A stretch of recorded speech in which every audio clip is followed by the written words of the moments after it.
शुक्लांबरधरं विष्णुं शशिवर्णं चतुर्भुजं प्रसन्नवदनं ध्यायेत् सर्वविघ्नोपशान्तयेत्।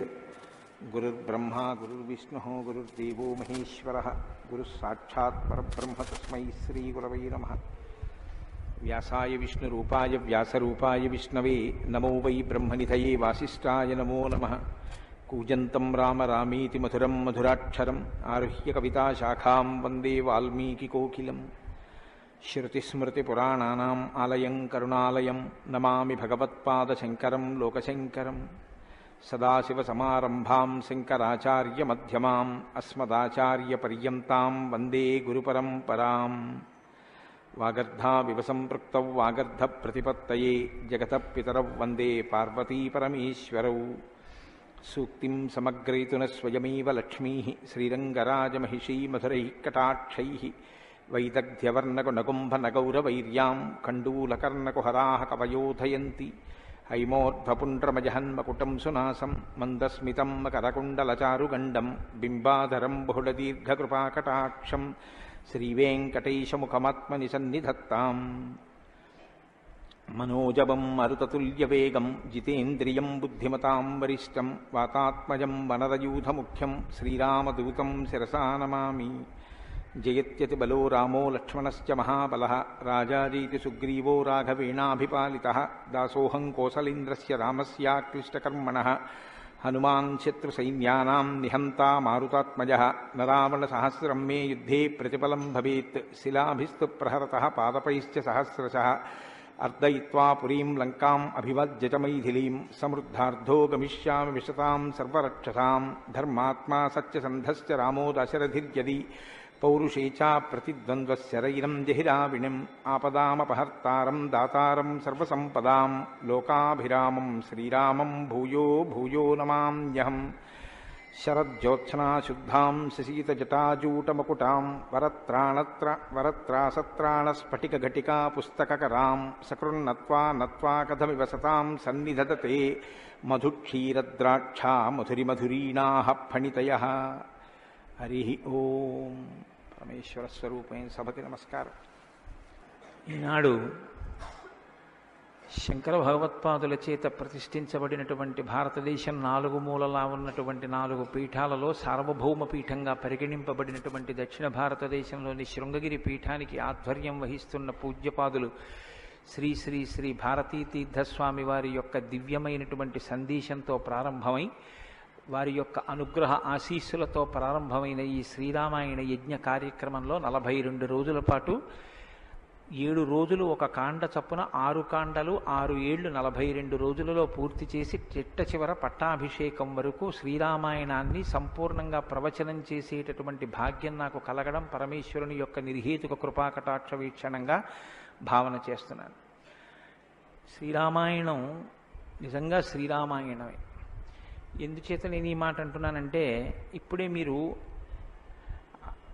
పీఠాధిపతుల యొక్క అనుగ్రహ భాషణంలో విన్నారు.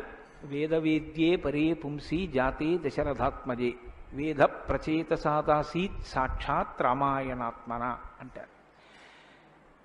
అందులో ఎంత గొప్ప మాట అన్నారంటే వేదవేద్యే పరే పుంసి, వేదము చేత ప్రతిపాదింపబడినవాడు, వేదము చేత తెలియబడేటటువంటి వాడు, వేదము ప్రమాణముగా ధర్మానుష్ఠానము చేసి మానవ జన్మ తరింప చేసుకుని భగవంతుని యొక్క అనుభవాన్ని మనం పొందడానికి వీలైనటువంటి స్థితిని కలిగి ఉన్నవాడైనటువంటి పరమేశ్వరుడు రామచంద్రమూర్తిగా ఈ భూమండలం మీద అవతరించి 11,000 సంవత్సరములు కరచరణాదులతో నడయాడాడు. రాముడు వేదము చేత ప్రతిపాదింపబడినటువంటి పరమేశ్వర స్వరూపం. ఆ భగవంతుడే రాముడిగా వచ్చాడు. భగవంతుణ్ణి ప్రతిపాదించేటటువంటి వేదం వాల్మీకి మహర్షి నోటి వెంట శ్రీరామాయణంగా వచ్చింది. అందుకే శ్రీరామాయణానికి వేదోపబృంహణము అని పేరు. వేదమే రామాయణం. వేదం దేన్ని ప్రతిపాదిస్తుంది? ప్రధానంగా వేదమంతా ధర్మమే ప్రతిపాదన చేస్తుంది. ధర్మం అంటే ఏమిటి? ధ్రియతేవా జనైరితి ధర్మం అని అమరకోశం. ధర్మం అంటే తెలుసుకోవడం ధర్మంలో ఒక భాగం. కేవలం తెలుసుకోవడం ధర్మం కాదు. తెలుసుకున్నాడు, అనుష్ఠించడు. అప్పుడు ధర్మమా అంటే ధర్మం కాదు. మీరు శ్రీరామాయణాన్ని జాగ్రత్తగా పరిశీలనం చేస్తే రాముడికి ఎన్ని తెలుసో ఎంత తెలుసో, రావణుడికి అన్ని తెలుసు అంతా తెలుసు. కానీ రాముడి ముందు రావణుడు ఎందుకు నిలబడలేకపోయాడు? ఒక్కటే కారణం, తాను తెలుసుకున్నది తాను విన్నది అనుష్ఠించాడు రామచంద్రమూర్తి. తాను విన్నది తాను తెలుసుకున్నది తన సౌకర్యానికి అనుగుణంగా మార్చుకుని దబాయించి బ్రతికే ప్రయత్నం చేస్తాడు రావణాసురుడు. ధర్మాన్ని మీరు తెలుసుకోవడం ప్రధానం ఎంతో, దాన్ని అనుష్ఠించడం కూడా అంతే అవసరం. అనుష్ఠానానికి పనికిరానటువంటి ధర్మం ఉపయోగం లేనిదవుతుంది. ఇంట్లో కర్ర ఉంది, వీధిలో కుక్క ఉంది. కుక్క మీ మీద పడడానికి ఉద్యుక్తమవుతున్న సమయంలో మీ ఇంట్లో కర్ర ఉంది కదా అని మీ మీద పడ్డం మానదు. మీ చేతిలో కర్ర ఉంటే కుక్క మీ మీద పడకుండా ఉంటుంది. ధర్మో రక్షతి రక్షితః అన్న మాటకు అర్థం ఏంటంటే, మీరు ధర్మాన్ని అనుష్ఠిస్తే మిమ్మల్ని ధర్మం కాపాడుతుంది. ధర్మం విషయంలో తెలుసుకోవలసినటువంటి అత్యంత ముఖ్యమైన విషయం ఒకటి ఉంటుంది. ధర్మం ఇలా అనుష్ఠిస్తే అలా వెంటనే ఫలితం ఇవ్వాలని ఎక్కడ ఉండదు, ఒకచో అలా ఉండొచ్చు. ధర్మం ఎటువంటిదంటే, పంట పండడం కోసమని చెప్పి వ్యవసాయదారుడు భూమిని దున్నడం మొదలు పెడతాడు. భూమిని దున్నగానే పంట పండుతుందా? భూమిని దున్నిన తరువాత వర్షం పడే వరకు ఎదురు చూడాలి. వర్షం పడితే పంట పండుతుందా? విత్తనాలు వేయాలి. విత్తనాలు వేస్తే పంట పండుతుందా? మొలకలెత్తాలి. మొలకలెత్తినంత మాత్రాన పంట పండుతుందా? దానికి చీడా పీడా పట్టకుండా సస్యరక్షణ చేసుకోవాలి. 6 గాలము శ్రమిస్తే చిట్ట చివర ఆ పంట బాగా చేతికొచ్చి ఫలసాయాన్ని ఇస్తుంది. అప్పుడు కోత కోసి తెచ్చి పొలం గట్టున వేసి బస్తాలకెత్తి ఇంటికి తీసుకెళ్లి దాచుకునే పర్యంతము పండిన పంట మీ చేతికి వచ్చింది అని నమ్మకంగా చెప్పడం సాధ్యం కాదు. ధర్మం కూడా అంతే. ఇవాళ మీరు ధర్మం చేశారు అని వెంటనే ఫలితం ఇవ్వదు. అధర్మం కూడా అంతే. మీరు ఇవాళ అధర్మం చేశారు అని వెంటనే ఫలితం ఇవ్వదు. లోకంలో మీరు చూస్తూ ఉంటారు, ఒక్కొక్కడు చాలా పాపాచరణముతో ఉంటాడు, ఈశ్వరుని యందు భక్తి ఉండదు, శాస్త్రం ఏది వద్దందో అది చేస్తూ ఉంటాడు, కానీ సర్వసుఖములను అనుభవిస్తూ ఉంటాడు. మనకేమనిపిస్తుందంటే, ఆయన ఈశ్వరుణ్ణి ధిక్కరించాడు కదా, ఆయన ఏం ధర్మం పాటించట్లేదు కదా, ఆయన ఏం వేద ప్రమాణాన్ని అంగీకరించట్లేదు కదా, ఆయన సంతోషంగా సుఖంగా ఉన్నాడు. అన్నీ విని అన్నీ నమ్మి అన్నీ విశ్వసించి వేదమును ప్రమాణముగా స్వీకరించి ధర్మమును అనుష్ఠించినటువంటి నేను కష్టాలు పడుతున్నాను, ఏమిటి ఉపయోగం ఈ ధర్మం పట్టుకుంటే అనిపిస్తుంది. ధర్మం పట్టుకోవడం ఎటువంటిది అంటే, పంట పండడం కోసమని పొలం దున్నడం లాంటిది. పొలం దున్ని కష్టపడిన వాడికి పంట ఎప్పటికైనా చేతికొచ్చినట్టే. ధర్మాన్ని అనుష్ఠించిన వాడికి కూడా ధర్మం కాపాడి తీరుతుంది. అధర్మం ఇంటికి అంటుకున్నటువంటి చిన్న మంట లాంటిది. చిన్న మంటే కదా నన్ను ఏం చేస్తుందని పడుకున్న వాడికి చిట్ట చివర ఇల్లంతా ఎలా కాలిపోతుందో, అధర్మంలో మనం ఉన్నామని తెలుసుకుని అధర్మ పథంలోంచి బయటికి వచ్చే ప్రయత్నం చేయకపోతే చిట్ట చివరికి జరిగేటటువంటి పరిణామం కూడా అలాగే ఉంటుంది. కాంచన లంక ఉంది, అంత బలగం ఉంది, అంత గొప్ప సుఖాలు అనుభవించాడు, 10 తలకాయలున్నాయి, గొప్ప తపస్సుంది, ఈశ్వరుడి యొక్క అనుగ్రహాన్ని పొందాడు, పరమేశ్వరుణ్ణి సాకారంగా దర్శనం చేశాడు, పుష్పక విమానం ఎక్కి ప్రపంచమంతా తిరిగాడు. చిట్ట చివరికి ఏమయ్యాడు? అధర్మాన్ని పట్టుకున్నందుకు కడుపున పుట్టినటువంటి బిడ్డల దగ్గర నుండి భార్య చిట్ట చివర ఏడుస్తూ యుద్ధభూమిలోకి వచ్చి, నువ్వు అధర్మాన్ని పాటించడం వల్లే ఇటువంటి చావు చచ్చావని మండోదరి గుండెలు బాదుకుని ఏడిచేటటువంటి స్థితిని రావణుడు పొందాడు. ప్రతి క్షణం ధర్మాన్ని అనుష్ఠించాడు. ఎంత ఓపికగా అనుష్ఠించాడంటే, ఎన్ని కష్టాలైనా రాని ఆయనకి కావలసింది మాత్రం ఒక్కటే, ధర్మం. ధర్మమా సుఖమా, ధర్మమా కష్టమా, ధర్మమా ప్రయోజనమా, ధర్మమా అడ్డదారా, ధర్మమా కోరిక తీరడమా, మీరు పక్కన ఏవి పెట్టి చూడండి, శ్రీరామచంద్రమూర్తి జీవితం అంతా ఒకటే, ధర్మమే. వాళ్ళన్నాడు, సుగ్రీవుడితో ఎందుకు స్నేహం చేశావు? నాతో స్నేహం చేస్తే రావణాసురుణ్ణి నిగ్రహించి నీ భార్యని వెంటనే ఇప్పిద్దును, ఎందుకు సుగ్రీవుడితో స్నేహం చేశావని అడిగాడు. నాకు కావలసింది ధర్మం. అధర్మాన్ని పాటించేటటువంటి నీతోటి స్నేహం వల్ల నా భార్యని తెచ్చుకోవడం నాకు అక్కర్లేదు. అందుకు నిన్ను నిగ్రహించానన్నాడు. తండ్రి మరణించాడు, చెక్కు చెదరలేదు. భార్యను అపహరించారు, చెక్కు చెదరలేదు. రాజ్యం పోయింది, చెక్కు చెదరలేదు. జటాయువు మరణించాడు, చెక్కు చెదరలేదు.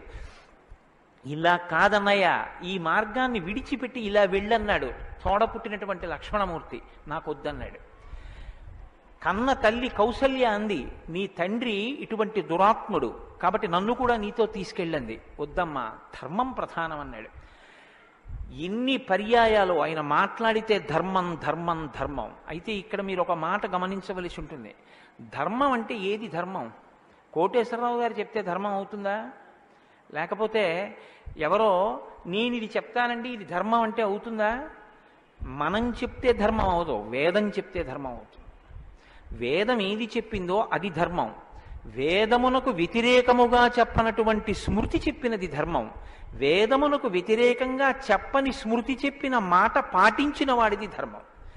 ఆ ధర్మం ఎవడు పట్టుకుంటాడో వాడే శ్రీరాముడు. ఆ ధర్మాన్ని ఎవడు పట్టుకుంటాడో వాడు అంతిమంగా పొందేది ఏదంటే విజయమే. 11,000 సంవత్సరములు ఈ భూమండలాన్ని పరిపాలించినటువంటి రామచంద్రమూర్తి పడనటువంటి కష్టం లేదు. ఇన్ని కష్టాలు పడుతున్నా ఆయన ఇతరులకు సుఖాన్ని ఇచ్చాడు, ఇతరులకు ఆనందం ఇచ్చాడు, ఇతరులకు సంతోషం ఇచ్చాడు తప్ప నేనింత కష్టంలో ఉన్నాను మీరెందుకు నవ్వాలని ఆయన ఎన్నడూ అడగలేదు. అందుకే రాముడు యోగి అన్నారు పెద్దలు. యోగి అంటే పైన ఎన్ని కష్టాలైనా రావచ్చు, కానీ లోపల మాత్రం తాను నిర్వికారంగా ఉంటాడు. అందుకే పుట్టినది కూడా నవమి తిథి నాడు పుట్టాడు మహానుభావుడు. 9 అంకెకున్న గొప్పతనం చూడండి. మీరు ఎంత పెట్టి 9ని హెచ్చ వేయండి మళ్ళీ 9గా మారుతూ ఉంటుంది. 9 ఒకట్ల 9, 9 2 18, 8 1 9, 9 3 27, 7 2 9, 9 4 36, 6 3 9, 9 5 45, 5 4 9. ఏం చేసినా మళ్ళీ 9 అవుతూ ఉంటుంది.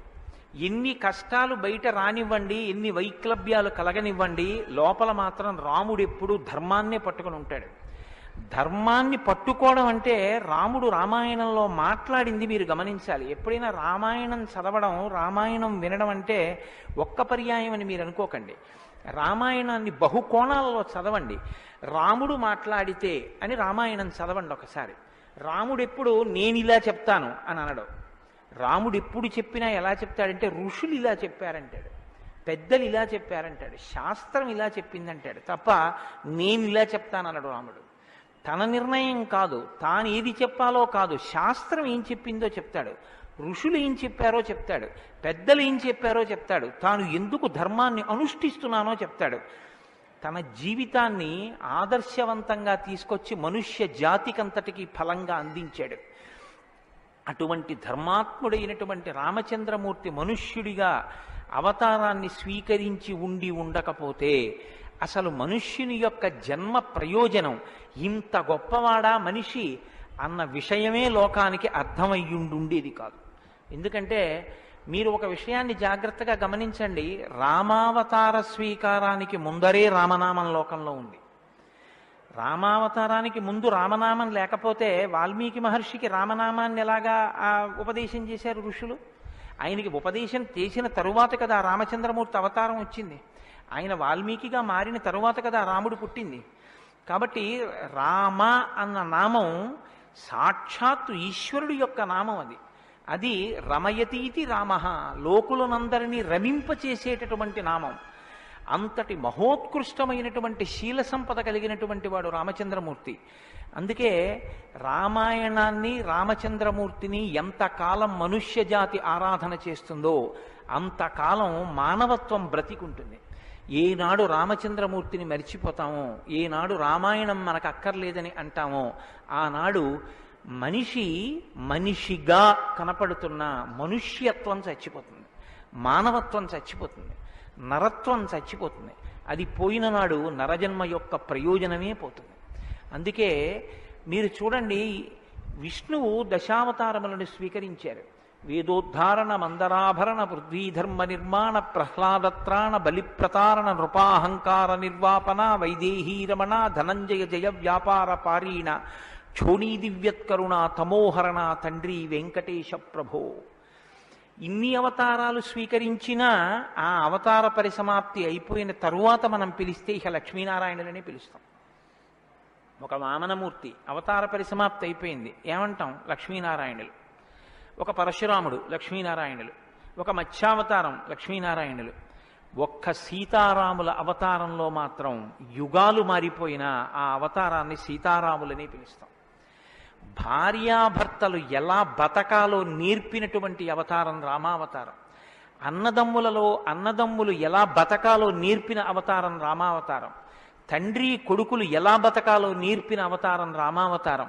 ఒక ఉద్యోగి యజమాని ఎలా బతకాలో నేర్పిన అవతారం రామావతారం.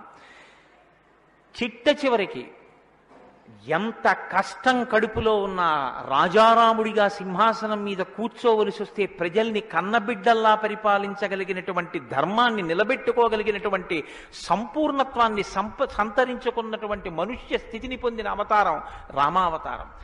మీకు జీవితంలో అనుష్ఠాన పర్యంతంలో ఎక్కడ ఏ విషయం గురించి అనుమానం వచ్చినా మీకు రామాయణం జీర్ణమైతే మీకు వెంటనే శ్రీరామాయణం జ్ఞాపకానికి వస్తుంది. అప్పుడు రాముడు ఇలా ప్రవర్తించాడు అని మీకు జ్ఞాపకం వస్తుంది. రామాయణం మీకు జీర్ణమైతే మీ భాష తీరు మారిపోతుంది. రామాయణం మీకు జీర్ణమైతే మాట ఎంత గొప్పదో మీకు అర్థమవుతుంది. నేను అందుకే మీకు మనవి చేశాను, రామాయణాన్ని రామాయణంగా చదవకండి అని. రామాయణం జ్యోతిష శాస్త్రం, రామాయణం వాస్తుశాస్త్రం, రామాయణం ధర్మశాస్త్రం, రామాయణం వాక్కు, రామాయణం ధర్మ పరిపాలన, రామాయణం న్యాయం, రామాయణం సామాజిక శాస్త్రం, రామాయణం శకున శాస్త్రం, రామాయణం పర్యావరణం, రామాయణం గురుభక్తి, రామాయణం శిష్యధర్మం. మీ ఇష్టం ఎలా చదవండి, రామాయణం అలా వస్తుంది. మీకిచ్చినది మట్టి ముద్ద, మీరు దాంతో మూకుడు చేసుకుంటారో, పళ్ళెం చేసుకుంటారో, ప్రమిద చేసుకుంటారో, గిన్నె చేసుకుంటారో, గరిటె చేసుకుంటారో మీ ఇష్టం. రామాయణాన్ని మీరు ఎలా చూడాలనుకుంటే మీకు అలా కనపడుతుంది. శ్రీరామాయణానికి ఉన్న గొప్పతనం ఏమిటంటే వాల్మీకి మహర్షి ఎవ్వరికీ కూడా కితాబులు ఇవ్వరు. రావణాసురుడు దుష్టుడని వాల్మీకి మహర్షి అనరు. వాల్మీకి మహర్షి చెప్పేది ఇలా చేశాడని చెప్తారు. తెల్లవారకట్ట లేచాడు, పరస్త్రీ పట్ల కామంతో మనసు కదిలింది. నీకు నచ్చి నీకు కూడా అలా ఉండాలనుకుంటే నీ ఇష్టం, నీ తల కూడా తెగిపోతుంది. నీవు కూడా పుత్రమిత్ర కళత్రాదులతో భంగపాటు పొందుతావు. రాముడు నిద్రలేస్తూనే నదీ స్నానం చేసి సంధ్యావందనం చేశాడు. నువ్వు రాముడిలా ఉండాలనుకుంటే 7 తరాలు తరిస్తాయి. నీకేది కావాలో నువ్వు నిర్ణయించుకో. రాముడు గొప్పవాడని చెప్పరు, రావణుడు తక్కువవాడని చెప్పరు. నువ్వేది తెలుసుకోవాలో అది నువ్వు తెలుసుకుని అనుష్ఠించాలి. అది శ్రీరామాయణం యొక్క గొప్పతనం. అంత గొప్ప అవతారంలో రాముడు ఎప్పుడు మాట్లాడినా ఋషివాక్కుని సమర్థిస్తాడు. రాముడు ఎప్పుడు మాట్లాడినా వేదవాక్కుని సమర్థిస్తాడు. రాముడు ఎప్పుడు మాట్లాడినా ధర్మాన్ని సమర్థిస్తాడు. ఇది మీరు బాగా జ్ఞాపకం పెట్టుకోవాలి. మనం శ్రీరామాయణం వింటున్నది శృంగగిరి పీఠంలో వింటున్నాం. అదేమిటంటే పీఠ శాఖ కదా అని మీరు అనొచ్చు. ఆత్మావై పుత్రనామాసి, కొడుక్కి తండ్రికి అభేదం. బింబానికి బింబం ఎందులోంచి వచ్చిందో ఆ బింబం వచ్చినటువంటి లేదా ప్రతిబింబం పుట్టిన బింబం రెండూ ఒకటే. అద్దం ముందు నిలబడితే నా ప్రతిబింబం కనబడితే ఆ ప్రతిబింబం బొట్టు పెట్టుకోలేదనుకోండి, దిక్కుమాలిన ప్రతిబింబమా బొట్టు పెట్టుకోవద్దా, తప్పు కదా అని ప్రతిబింబానికి బొట్టు పెడితే నాకు బొట్టు వస్తుందా? బింబానికి బొట్టెట్టుకుంటే ప్రతిబింబానికి బొట్టు వస్తుంది. బింబానికి ప్రతిబింబానికి తండ్రికి కొడుక్కి గురువుకి శిష్యుడికి అభేదమైతే గుంటూరు శృంగగిరి పీఠ శాఖకి ఎక్కడో కర్ణాటక రాష్ట్రంలో ఉన్న శృంగగిరి పీఠానికి నా దృష్టిలో అభేదం. శృంగగిరి పీఠంలో కూర్చుని శ్రీరామాయణ ప్రవచనం చెయ్యవలసి వస్తే నేను ఒక మాట చెప్పకుండా రామాయణాన్ని ప్రారంభించేస్తే నేను ఒక పొరపాటు చేసిన వాడిని అవుతాను. ఇన్ని పీఠాల్ని స్థాపించినటువంటి శంకర భగవత్పాదులు అవతార పరిసమాప్తి చేస్తూ ఒక మాట చెప్పారు. వేదో నిత్యమధీయతాం తదుదితం కర్మస్వనుష్ఠీయతాం. ప్రతిరోజు వేదం చదువుకో. నువ్వు చేసే ఏ కర్మ అయినా వేదం ఎలా చెప్పిందో అలాగే చెయ్యి. అంతేకాని నీ స్వంత బుద్ధితో ఏ పనిని చెయ్యవద్దు. వేదో నిత్యమధీయతాం తదుదితం స్వకర్మస్వనుష్ఠీయతాం దుస్తర్కాస్తు విరమ్యతాం. ఈశ్వరుడు నోరిచ్చాడు కదా అని నీ చిత్తం వచ్చినట్టుగా వాదనలు చేయవద్దు. నువ్వు ఏది మాట్లాడినా శృతిశిరపక్షస్వనుష్ఠీయతాం. ఉపనిషత్తులు ఏం చెప్పాయో, వేదం ఏం చెప్పిందో దాన్ని సమర్థించడానికి నీ వాగ్బలాన్ని ఉపయోగించు. అంతేకాని ఈశ్వరుడు వాక్కు ఇచ్చాడు కదా అని నీ ఇష్టం వచ్చినట్టు నువ్వు మాట్లాడితే చూడలేదు, లెక్క కట్టుకోలేడని నువ్వు అనుకోవద్దు. లెక్క కట్టేవాడు ఒకడున్నాడు. మీరు చూడండి, 84 లక్షల జీవరాశులు ఈ ప్రపంచంలో ఉన్నాయి. 84 లక్షల జీవరాశుల్లో 83,99,999 జీవరాశులకి వాక్కు లేదు. ఒక్క నరజన్మకే వాక్కుంది. మళ్ళీ ఈ నరజన్మలో కొంతమంది మాత్రమే ఆ మాట చెప్పగలరు. కొంతమంది నరులుగా జన్మించిన నోరు విప్పి రామా అని గట్టిగా అనరా అంటే రామా అని అనలేరు. అది వారి దురదృష్టం. కానీ మనం భగవన్నామమును పలకగలం.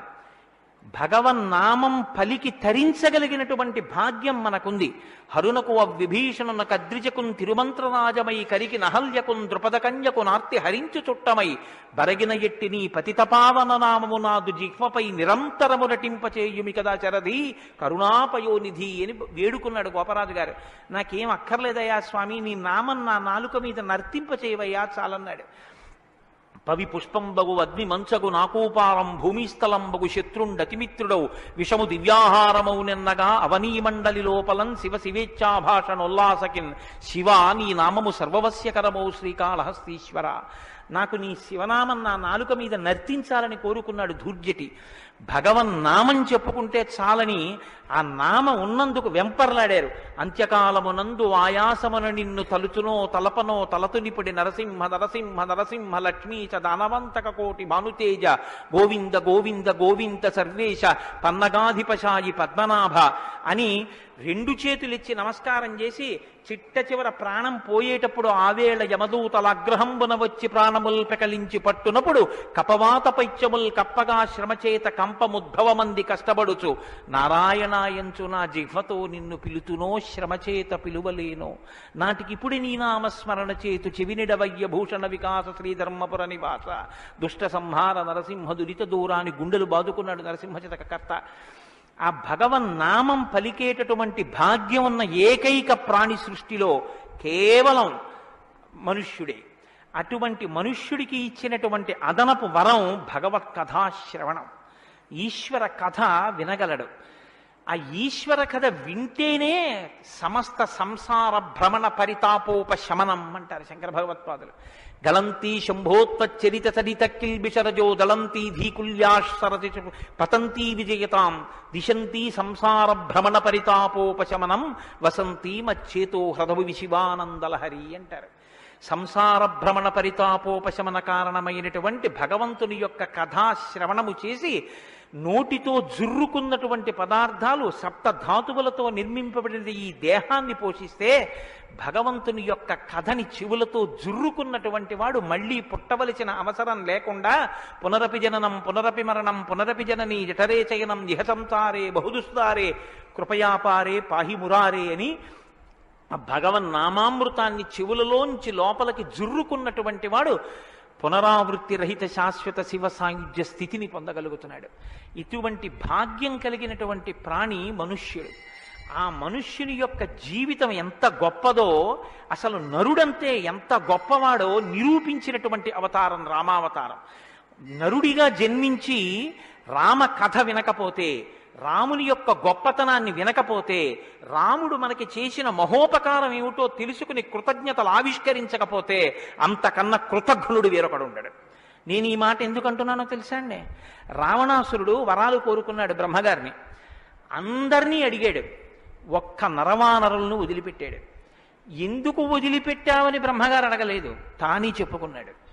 ఇంతమంది గురించి అడిగాను, నరవానరముల గురించి నాకు లెక్క ఏమిటి, వాళ్ళు లెక్కలోకి వస్తారా, నేను అసలు వాళ్ళ పేరు ఎత్తనన్నాడు. అంటే నరుడికి ఉన్నటువంటి విలువ ఏ పాటిదో మీరు అర్థం చేసుకోండి. రావణాసురుడున్న కాలంలోనేగా రాముడున్నాడు. రావణాసురుడి కాలం నాటికి నరుడికి ఉన్న విలువ, నరుడికి ఉన్న గౌరవం అంత గొప్పవి. ఆయన రాక్షసుడండి, ఏదైనా మాట్లాడతాడు, మీరెందుకు గుండెలు బాదుకుంటారు అనొచ్చు. జనక మహారాజు మహాజ్ఞానిగా, అంతటి మహాజ్ఞాని అయినటువంటి జనకుడు ఎదర వస్తోందిగా సీతారామ కళ్యాణం. అంతటి వాడు ఆయన అన్నాడు, మనుష్యుడు రాముడు, ఆయనే విత్తుతాడు శివధనస్సు అన్నాడు. మనుష్య జన్మ అంటే అంత చులకనగా చూడబడినటువంటి రోజుల్లో నరుడంటే ఎంత గొప్పవాడో నిరూపించి చూపించాడు. అందుకే ఆయన అవతార పరిసమాప్తి చెయ్యాలి అంటే రావణ సంహారం చేసేసి అవతార పరిసమాప్తి చేసి ఇచ్చు. కానీ ఆయన అలా చేయలేదు, ప్రతిజ్ఞ చేశారు. దశవర్ష సహస్రాన్ని దశవర్ష శతానిచ, నేను 11,000 సంవత్సరములు ఈ భూమండలం మీద నడుస్తానన్నారు. దేని కొరకు అంటే 11,000 సంవత్సరములు నేను ఈ భూమి మీద ఉండి భార్యాసహితుడనై బిడ్డల్ని కని ధర్మాన్ని అనుష్ఠించి ఒక నరుడు ధర్మాన్ని పట్టుకుంటే ఎంత గొప్పవాడు కాగలడో నిరూపిస్తానన్నాడు రాముడు. అటువంటి నరుడి కథ అయినటువంటి రామకథ వినకపోతే, రాముడికి కృతజ్ఞతలు ఆవిష్కరించకపోతే, మనసార రామనామం చెప్పకపోతే, రామచంద్రమూర్తికి నమస్కరించకపోతే ఆ జన్మ వృధా అయిపోయినటువంటి జన్మ. అంతటి మహాత్ముడు రామచంద్రమూర్తి. కాబట్టి వేదవేద్యే పరే పుంసీ జాతే దశరథాత్మజే వేద ప్రచేతసాదాసీత్ సాక్షాత్ రామాయణాత్మన. వేదము వేదోపబృంహణమై రామకథగా భూలోకంలో వచ్చింది. ఆ వేదము ఈశ్వరుని యొక్క శ్వాస. ఈ వేదము వాల్మీకి గిరి సంభూత. వాల్మీకి అనబడేటటువంటి పర్వతంలోంచి పుట్టినటువంటి ఒక జీవనది.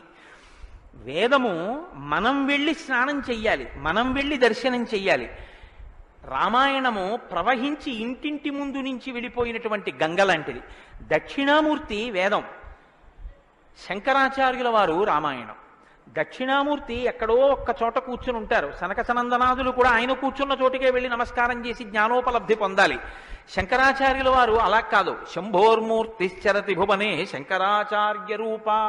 ఆ దక్షిణామూర్తి మౌనం విడిచిపెట్టి ఆసేతు హిమాచల పర్యంతం పాదచారి అయి 3 పర్యాయములు పర్యటించి వేద విరుద్ధమైన వాదనలు ఖండించి, మళ్లీ వేద విరుద్ధమైన వాదనలు ఈ భారతదేశంలోకి ప్రవేశించకుండా కాపు పెట్టాలన్న ఉద్దేశ్యంతో తూర్పున జగన్నాథ్లో గోవర్ధన పీఠము, పడమర ద్వారకలో కాళికాపీఠము, ఉత్తరమున బదరికాశ్రమములో జ్యోతిపీఠము, దక్షిణమున శృంగగిరిలో శారదాపీఠము, 4 చోట్ల 4 పీఠములను కాపు పెట్టి గురు పరంపర నిరంతరము కొనసాగేటట్టుగా మనని అనుగ్రహించి వేద విరుద్ధమైన వాదనలు భారతదేశంలో ప్రవేశించకుండా రక్షించినటువంటి మహాపురుషుడైనటువంటి శంకర భగవత్పాదులు తానే ఆసేతు హిమాచలం పరిగెట్టించి ప్రతి ఇంటి ముందుకొచ్చి జ్ఞానబోధ చేసినట్టు రామాయణం అనేటటువంటి గంగ వాల్మీకి గిరిశంభూతయ్యి వాడలా ప్రవహించింది.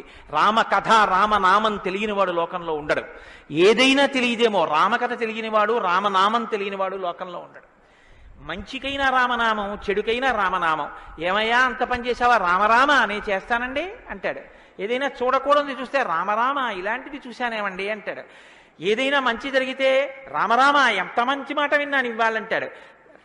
భారతీయ సంస్కృతిలో రామనామం మమేకం అయిపోయింది. అటువంటి రామాయణం, అటువంటి రామనామం ధర్మానికి ఆలవాలం. ధర్మాన్ని వ్యతిరేకించడం కన్నా ఘోరమైన పాపం లోకంలో ఇంకోటి ఉండదు. ఇవాల్టి రోజున రామాయణం యొక్క ఆవశ్యకత మరీ ఎక్కువ. ఎందుచేతనో తెలుసా అండి? ఒకానొకప్పుడు ధర్మానికి వ్యతిరేకంగా మాట్లాడితేనే చాలా దోషం. అటువంటిది ఇవాళ ఏ స్థితి వచ్చేసిందంటే, ధర్మాన్ని ధర్మము అని పేరు పెట్టి వ్యతిరేకంగా మాట్లాడితే బాగుండదని ధర్మానికి ఇంకొక పేరు పెట్టి వ్యతిరేకంగా మాట్లాడే రోజులు వచ్చాయి. ఒకడు ఆవుని చంపేయాలనుకున్నాడు. ఆవుని చంపేయండి అంటే మిగిలిన వాళ్ళు బుద్ధి ఉందా లేదా అంటారు. అందుకని ఆవుని ఇంకొక క్రూర మృగం పేరు పెట్టి పిలిచి చంపేయమన్నాడు వాడు. ఎంత గడుసరితనం చూడండి. ఈ పులిని చంపేయండి అన్నాడు. పులిని చంపేయండి అంటే చూడని వాడు ఏమనుకుంటాడు? పులిని చంపేస్తే తప్పేమిటి, వచ్చి ఊళ్ళ మీద పడిపోతుంది అనుకుంటాడు. అది పావుని చంపేయండి అన్నాడు.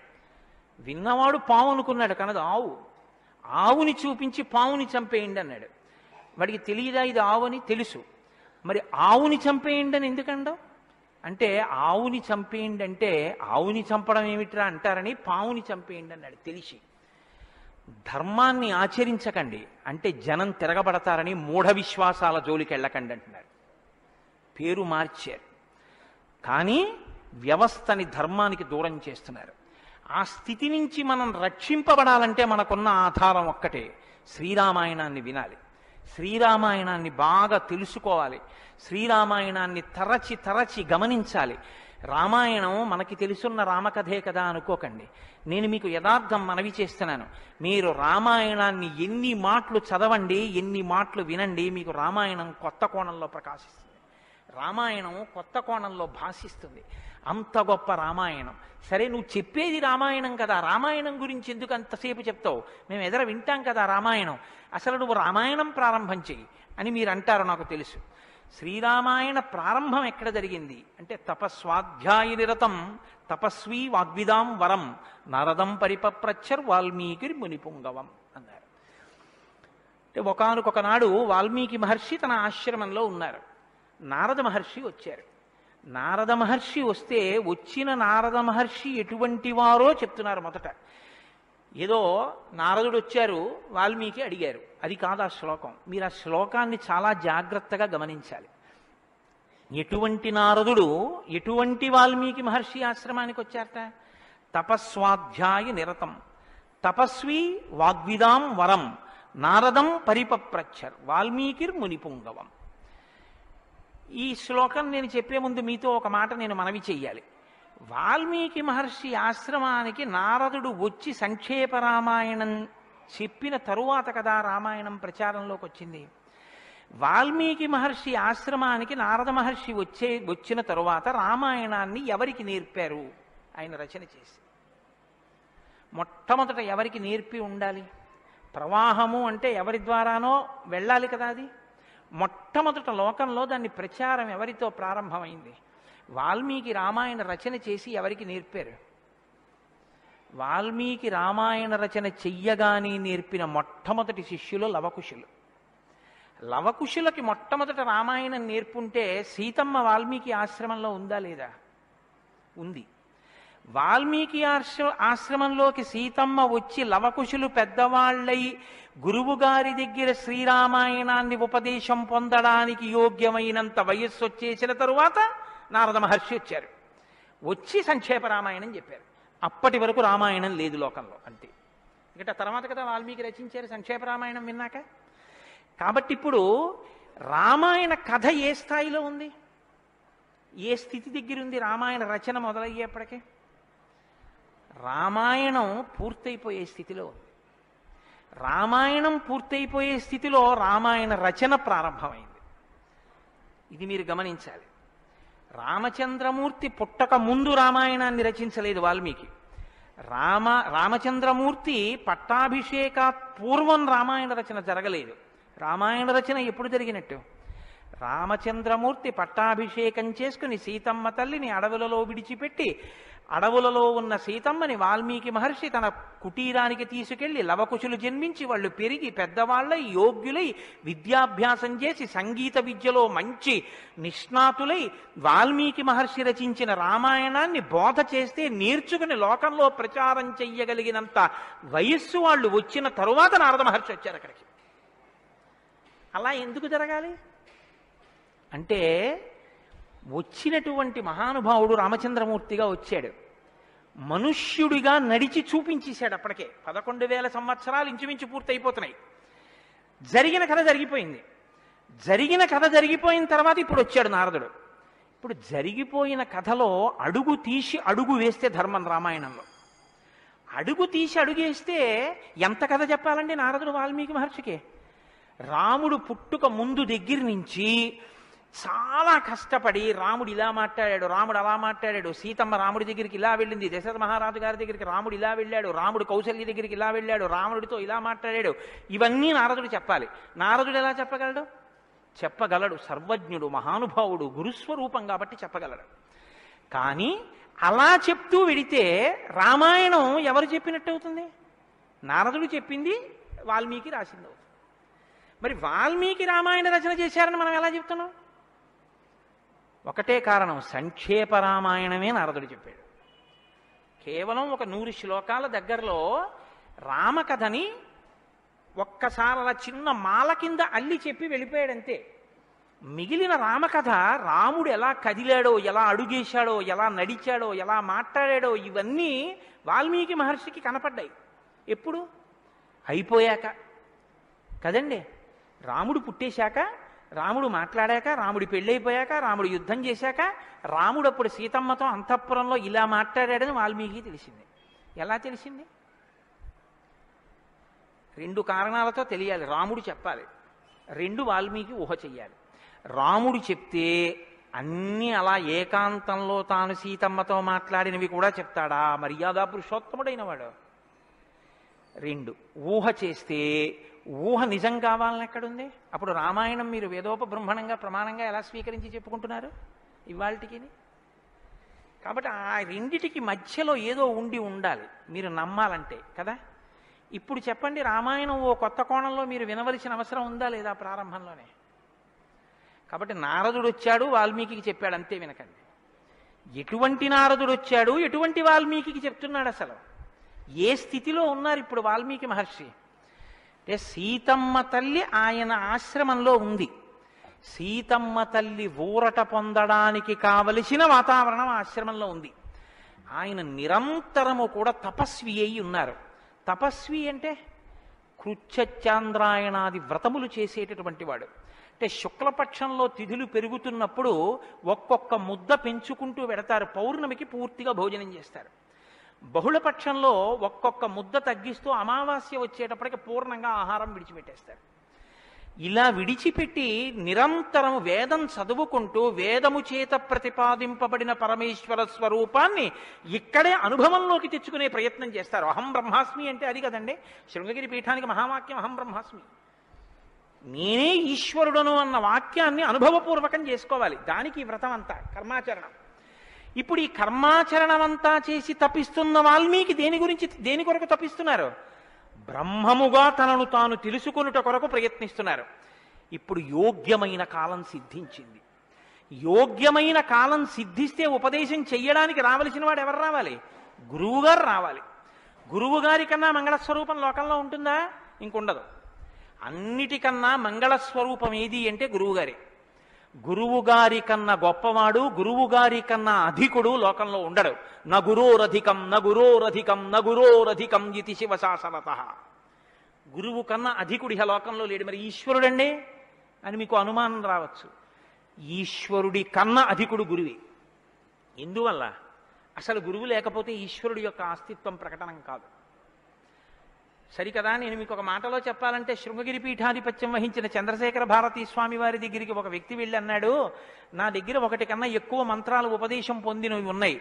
నేను ఒక మంత్రానికి ధ్యాన శ్లోకం చేసి మంత్రాన్ని అనుష్ఠిస్తుంటే ఇంకో మంత్రం యొక్క ధ్యాన శ్లోకంలో స్వరూపం కనపడుతోంది, నన్ను ఏం చేయమంటారని అడిగాడు. ఆయన అన్నారు, నీకు ఉపదేశం చేసినటువంటి గురువు గారి పాదాలు నీకు కనపడుతుంటాయా? అయ్యో నాకు చాలా ఇష్టం అండి, మా గురువు గారి పాదాలు నాకు బాగా జ్ఞాపకం. ఏ మంత్రం చేసినా గురువుగారి పాదాలే చూడన్నారు. అలా ఎలా కుదురుతుందండి అన్నాడు ఆయన. ఆ ధ్యాన శ్లోకంలో రూపం కదా చూడాలి. ఏ మంత్రం చేసినా గురువుగారి పాదాలు ఎలా చూస్తాం? ఏ గురుర్ బ్రహ్మ గురుర్ విష్ణు గురుర్దేవో మహేశ్వర. గురువే బ్రహ్మ, గురువే విష్ణువు, గురువే మహేశ్వరుడు. ఇక గురువుగారి పాదాలే ఆ దేవతలన్నీ. కాబట్టి గురువుగారి పాదాలు చూస్తూ నువ్వు ఏ మంత్రం చెప్పినా ఆ మంత్రం సిద్ధిస్తుంది.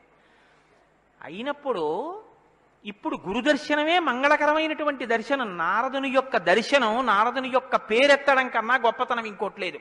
కాబట్టి ఇప్పుడు రామాయణ ప్రారంభం దేనితో ప్రారంభమైంది? గురువుగారి దర్శనంతో ప్రారంభమైంది. నారద మహర్షి దర్శనం గురువు యొక్క దర్శనం. ఎవరికి? వాల్మీకి.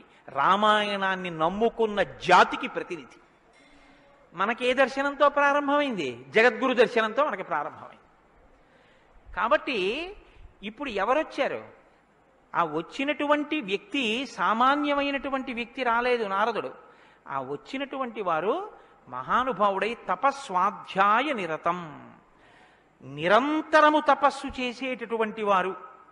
మీతో మాట మనవి చేశాను. తపస్సు అంటే ఈ వ్రతమును ఆచరిస్తూ నిత్య నైమిత్తిక కర్మలను వైక్లభ్యం లేకుండా అనుష్ఠించేటటువంటి వారు. నిత్యకర్మ అని ఒకటి ఉంటుంది, అది ఎప్పుడూ మానడానికి వీల్లేదు. సంధ్యావందనం ఉంది, ఎప్పుడూ మానకూడదు, ఎప్పుడూ చేయవలసిందే. నైమిత్తిక కర్మ ఉంది, ఒక్కొక్క తిథి నాడు ఒక్కొక్కటి చెయ్యవలసి ఉంటుంది. శ్రీరామ నవమి వచ్చిందనుకోండి, ఏం చెయ్యాలి? శ్రీరామనవమి నాడు ఉదయం నుంచి రాత్రి వరకు శ్రీరామ జయరామ జయ జయరామ అన్న 13 అక్షరాల మంత్రాన్ని రాత్రి వరకు చేసి, రాత్రి ప్రదక్షిణం చేసి, ఉపవాసం చేసి, మరునాడు ఉదయం ఎక్కడ మీరు ఈ మంత్రం చేశారో అక్కడికి వచ్చిన తరువాత శ్రీరామ పట్టాభిషేక సర్గ, శ్రీరామావతార సర్గ, ఈ 2 సర్గలు పారాయణ చేయాలి. ఈ 2 పారాయణ చేసి, మొన్న శ్రీరామనవమి నాడు మేము కాకినాడలో అయ్యప్ప స్వామి దేవాలయంలో చేశాం అవి. ఈ 2 సర్గలు పారాయణ చేసి, తదనంతరం ముందు పేదలకి అన్నదానం నారాయణ సేవగా చేసి, తరువాత తాను ఆహారం స్వీకరించాలి. అది శ్రీరామనవమి నాడు చేయవలసినటువంటి విధానం. దీన్ని నైమిత్తిక తిథి ఆచరణము అంటారు. ఒక్కొక్క తిథి ఒక్కొక్కలా చెయ్యాలి. నిత్యకర్మ చేస్తూ, నైమిత్తిక తిథులను చేస్తూ, కృచ్ఛచాంద్రాయణాది వ్రతములను చేస్తూ, ఎప్పుడూ వేదాన్ని అలా చదువుకుంటూ వేదము చెప్పినటువంటి హృదయాన్ని, వేదము చెప్పినటువంటి మంత్రములలో ఉన్న సారమును అవగతం చేసుకుని బ్రహ్మమును అనుభవంలోకి తెచ్చుకునేటటువంటి ప్రయత్నం చెయ్యడానికి ఉపకరణంగా ఈ శరీరాన్ని వాడుకుంటున్నవారు. ఎంత తేడా ఉందో మీరు గమనించండి. మనం ఏం చేస్తామంటే ఈ శరీరాన్ని పోషించి ఈ శరీరము వలన ఎన్ని సుఖములు పొందవచ్చో అన్ని సుఖములను పొందడానికి సాధనంగా దీన్ని వాడతాం.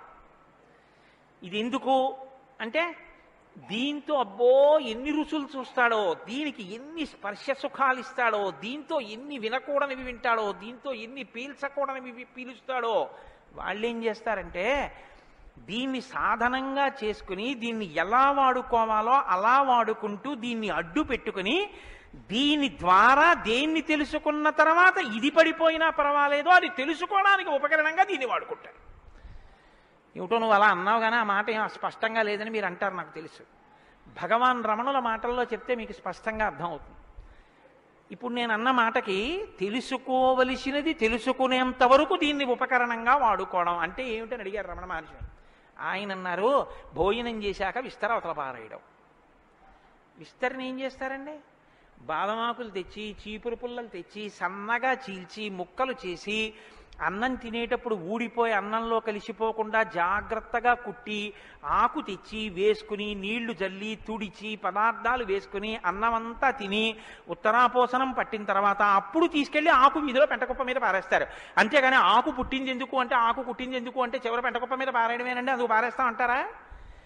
దేనికి వాడుకోవాలో దానికి జాగ్రత్తగా వాడుకుని ఆ ప్రయోజనం అయిపోయిన తరువాత పెంటకుప్ప మీద విస్తరాకుని పడేసినట్టు దీన్ని సాధనంగా చేసుకుని దీనిలో ఉండి దీనితో తరించి దీనిలో ఉండి దీని వలన బ్రహ్మం అంటే ఏమిటో తెలుసుకుని అనుభవంలోకి వచ్చిన తర్వాత ఇది పడిపోతున్నా ఇది నేను కాదన్న సత్యం ఎరుకలోకి రావడం వల్ల దీని మీద భ్రాంతి లేకుండా ఇది పడిపోతున్నా సాక్షిగా చూసి ఇది పడిపోయిన తర్వాత తాను ఒకటి ఏది మారని సత్యమో సత్యంగా నిలబడిపోవడాన్ని నిత్య నైమిత్తిక కర్మాచరణ చేత తాను పొందవలసిన స్థితిని పొందగలిగినటువంటి తపస్వాధ్యాయ నిరతుడు అని పిలుస్తారు. ఇప్పుడు నారదుడు అది అంటే ఇప్పుడు ఆయన సద్గురువు మహానుభావుడై ఉన్నాడు. నారం దదాతి ఇది నారద, ఆయన జ్ఞానం ఇస్తాడు. కాబట్టి ఇప్పుడు తపస్వాధ్యాయ నిరతం అటువంటి వారు ఎక్కడికి వచ్చారు? వాగ్విదాం వరం. ఆయన ఎటువంటి వాడు? వాగ్విద. వాక్ అంటే వేదం, వాక్ అంటే బ్రహ్మం, విదుడు అంటే తెలుసుకున్నవాడు. విద్ అన్న ధాతువులోంచే వేదము అన్న మాట వచ్చింది. ఏది తెలుసుకున్న తర్వాత ఇంకొకటి తెలుసుకోక్కర్లేదో అది వేదం. ఇప్పుడు తెలుసుకోవడం ఒకెత్తు, తెలుసుకున్న దాన్ని అర్థమయ్యేటట్టు చెప్పగలిగిన ప్రజ్ఞ ఒకెత్తు. ఒక ఆయన తెలుసుకున్నాడు కానీ ఆయన చెప్పలేడు, ఆయన చెప్తే అయోమయంగా ఉంటుంది. ఒక ఆయన స్పష్టంగా చెప్పగలడు, తాను అనుభవించాడు, అనుభవించిన దాని వైపుకి మిమ్మల్ని తిప్పగలడు, ఈ ప్రజ్ఞ ఉన్నవాడు. కాబట్టి వాగ్విదాం వరహ, బ్రహ్మమును బాగా తెలుసుకున్న వాళ్ళల్లో శ్రేష్ఠుడైన వాడు తాను తెలుసుకుని శిష్యుల్ని ఉద్ధరించడం కోసం కిందికి దిగొచ్చి మాట్లాడగలిగినటువంటి ప్రజ్ఞ కలిగిన వాడు. ఇటువంటి వాగ్విదాంవరం నారదం. అటువంటి నారదుణ్ణి ఎవరు ప్రశ్నించారు? ఇప్పుడు అడిగినవాడు వాల్మీకి మహర్షి. ఆయన ఎటువంటి వారు? తపస్వి, తపస్సు చేస్తున్నవారు. తపస్సు అంటే నేను మీకు ఇందాక చెప్పాను, బ్రహ్మమును తెలుసుకోవాలని తాపత్రయంతో ఉన్నటువంటి వారు, భావన వ్యగ్రతతో ఉన్నవారు. ఈయన నారదుణ్ణి అడిగారు. ఏమని అడిగారు?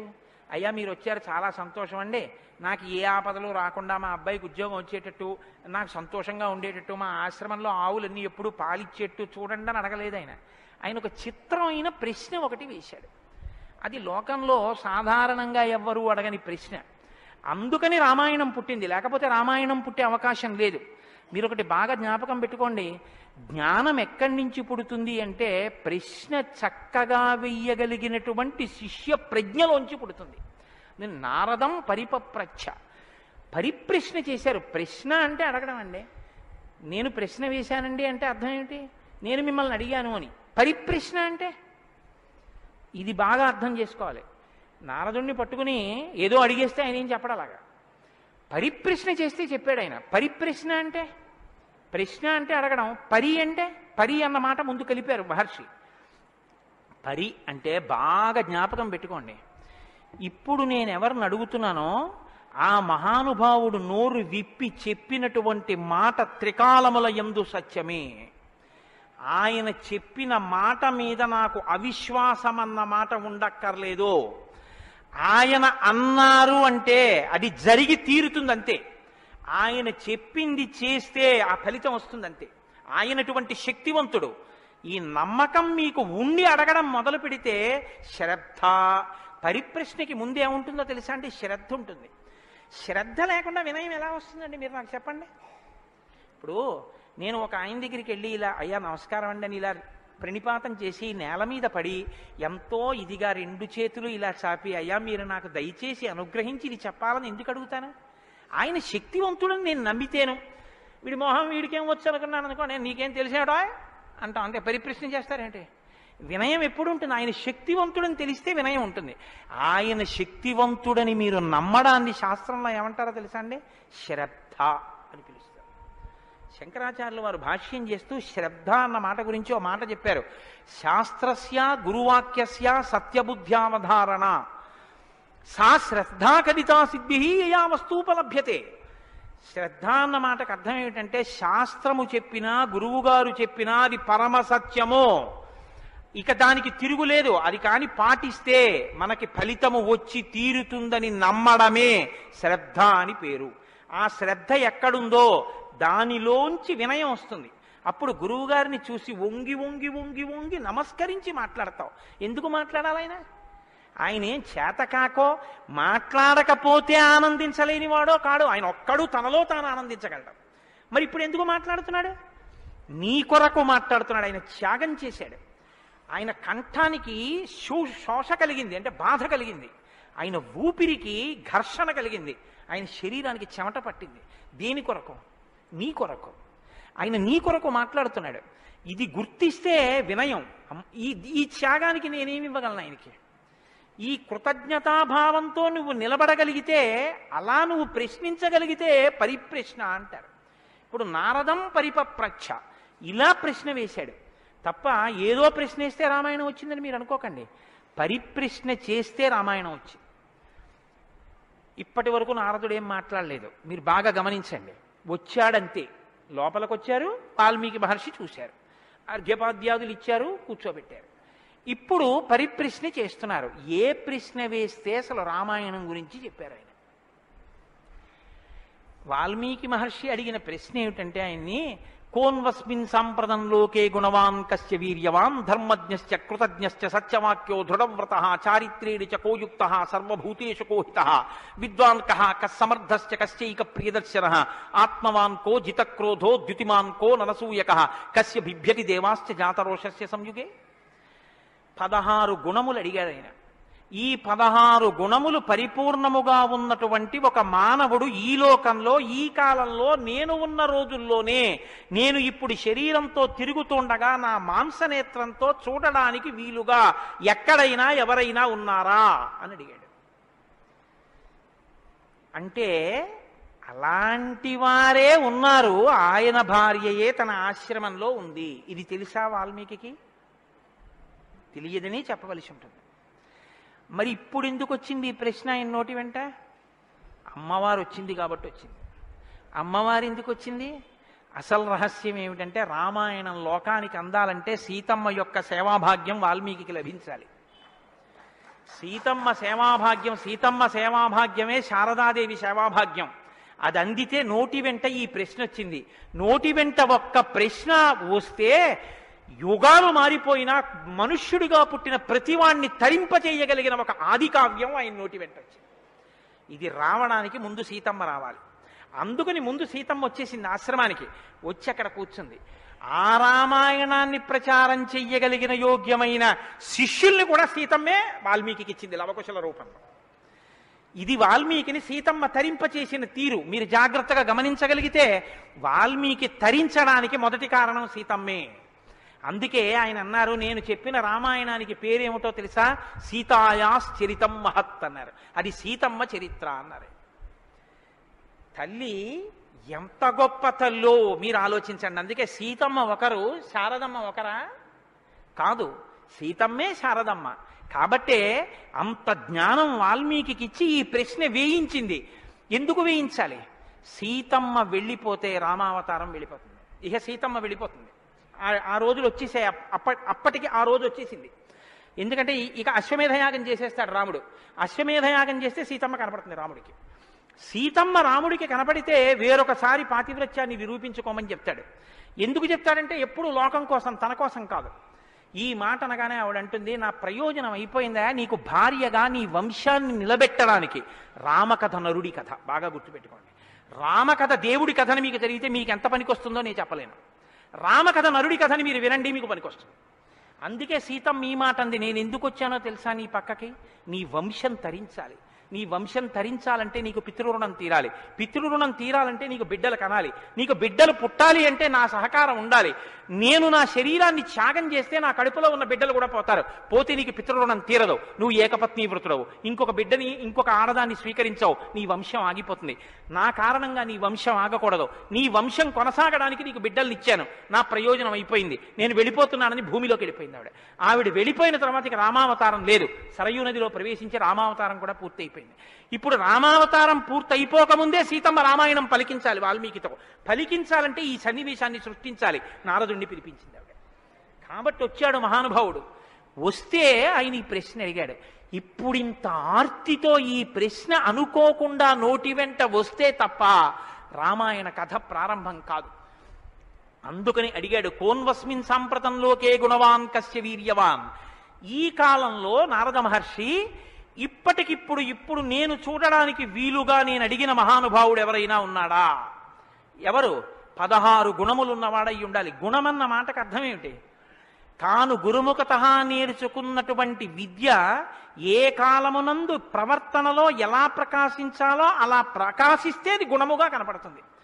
మా గురువుగారు నన్ను, నాయనా ఒరే కోటేశ్వరరావు, గోవులకు సేవ చెయ్యరా అని చెప్పారనుకోండి. నేను అలా గుళ్ళోకి వెళ్ళిపోతున్నాను. ఓ అరడజన అరటిపళ్ళు పట్టుకుని దేవాలయంలోకి వెడుతున్నాను. ఒక ఆవు నా వంక చూసి ఇలా ఇలా ఇలా ఇలా నోరు చాపింది. నేను ఆ ఆవుని దవడ మీద ఒక్క దెబ్బ కొట్టి గుళ్ళోకి వెళ్ళాను. మా గురువుగారు సంతోషించచ్చా? మా గురువుగారు చెప్పారు, రే పరాశక్తికి ఆవుకి తేడా లేదురా అని చెప్పారు. ఇప్పుడు నేనేం చెప్పాలి? నేను లోపలికి వెళ్ళి అర్చకుడికి ఇస్తే నివేదన చేస్తాడు. ఇక్కడో నా తల్లి ఎదురొచ్చి నా దగ్గర ప్రత్యక్షంగా తింటానని అడుగుతోంది. అమ్మ ఏమి భాగ్యం, అక్కడ ఇంకా తొక్క తీసి పెట్టాలి, ఇక్కడ తొక్కతో తినడానికి సిద్ధంగా ఉన్నావు. నా చేత్తో పెట్టుకుంటాను. 2 చెప్పులు ఇప్పి గభాల్లో 2 అరటిపళ్ళు నేను పెట్టాలి.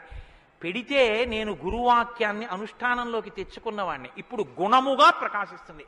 కోటేశ్వరరావు గారండే వాళ్ళ గురువు గారు చెప్పింది గుర్తుపెట్టుకుని ఆవుకి 2 అరటిపళ్ళు పెట్టాడు. అదో గుణం. అంటే నేను నా గురించి చెప్పుకుంటున్నాను అనుకోకండి. నేనే అటువంటి పుణ్యకార్యాలు చేసిన వాడిని కాదు మహాప్రభు. ఏదో ఉదాహరణకి చెప్పానంతే. అదే స్వోత్కర్ష కోసం చెప్పిన వాడిని కాదు. కాబట్టి గుణము అంటే విన్నది, చదువుకున్నది, ప్రవర్తనయందు ఆ సందర్భంలో ప్రకటనమైతే, ప్రకాశిస్తే గుణం అవుతుంది. అలా ఉన్నాయా ఎవరికైనా? అలా ఉన్నవాడు ఉన్నాడా? గురువుగారి దగ్గర నేర్చుకున్నవి అనుష్ఠానంలోకి వచ్చేటప్పటికి గురువు ఏం చెప్పారో అలా ప్రవర్తించిన వాడు ఉన్నాడా? మీరు ఇలా వినండి రామాయణాన్ని. ఇంక తర్వాత కోన్వస్మిన్ సంప్రదంలోకే ఎప్పుడో కాదు వామనమూర్తి ఉన్నారు, నరసింహావతారం ఉందని చెప్పకు. ఇప్పుడున్నాడా? ఇది వాల్మీకి ప్రశ్న. కోన్వస్మిన్ సంప్రదంలోకే గుణవాన్ కస్య వీర్యవాన్. వీర్యవాన్ అంటే వీర్యవంతుడు ఉన్నాడా?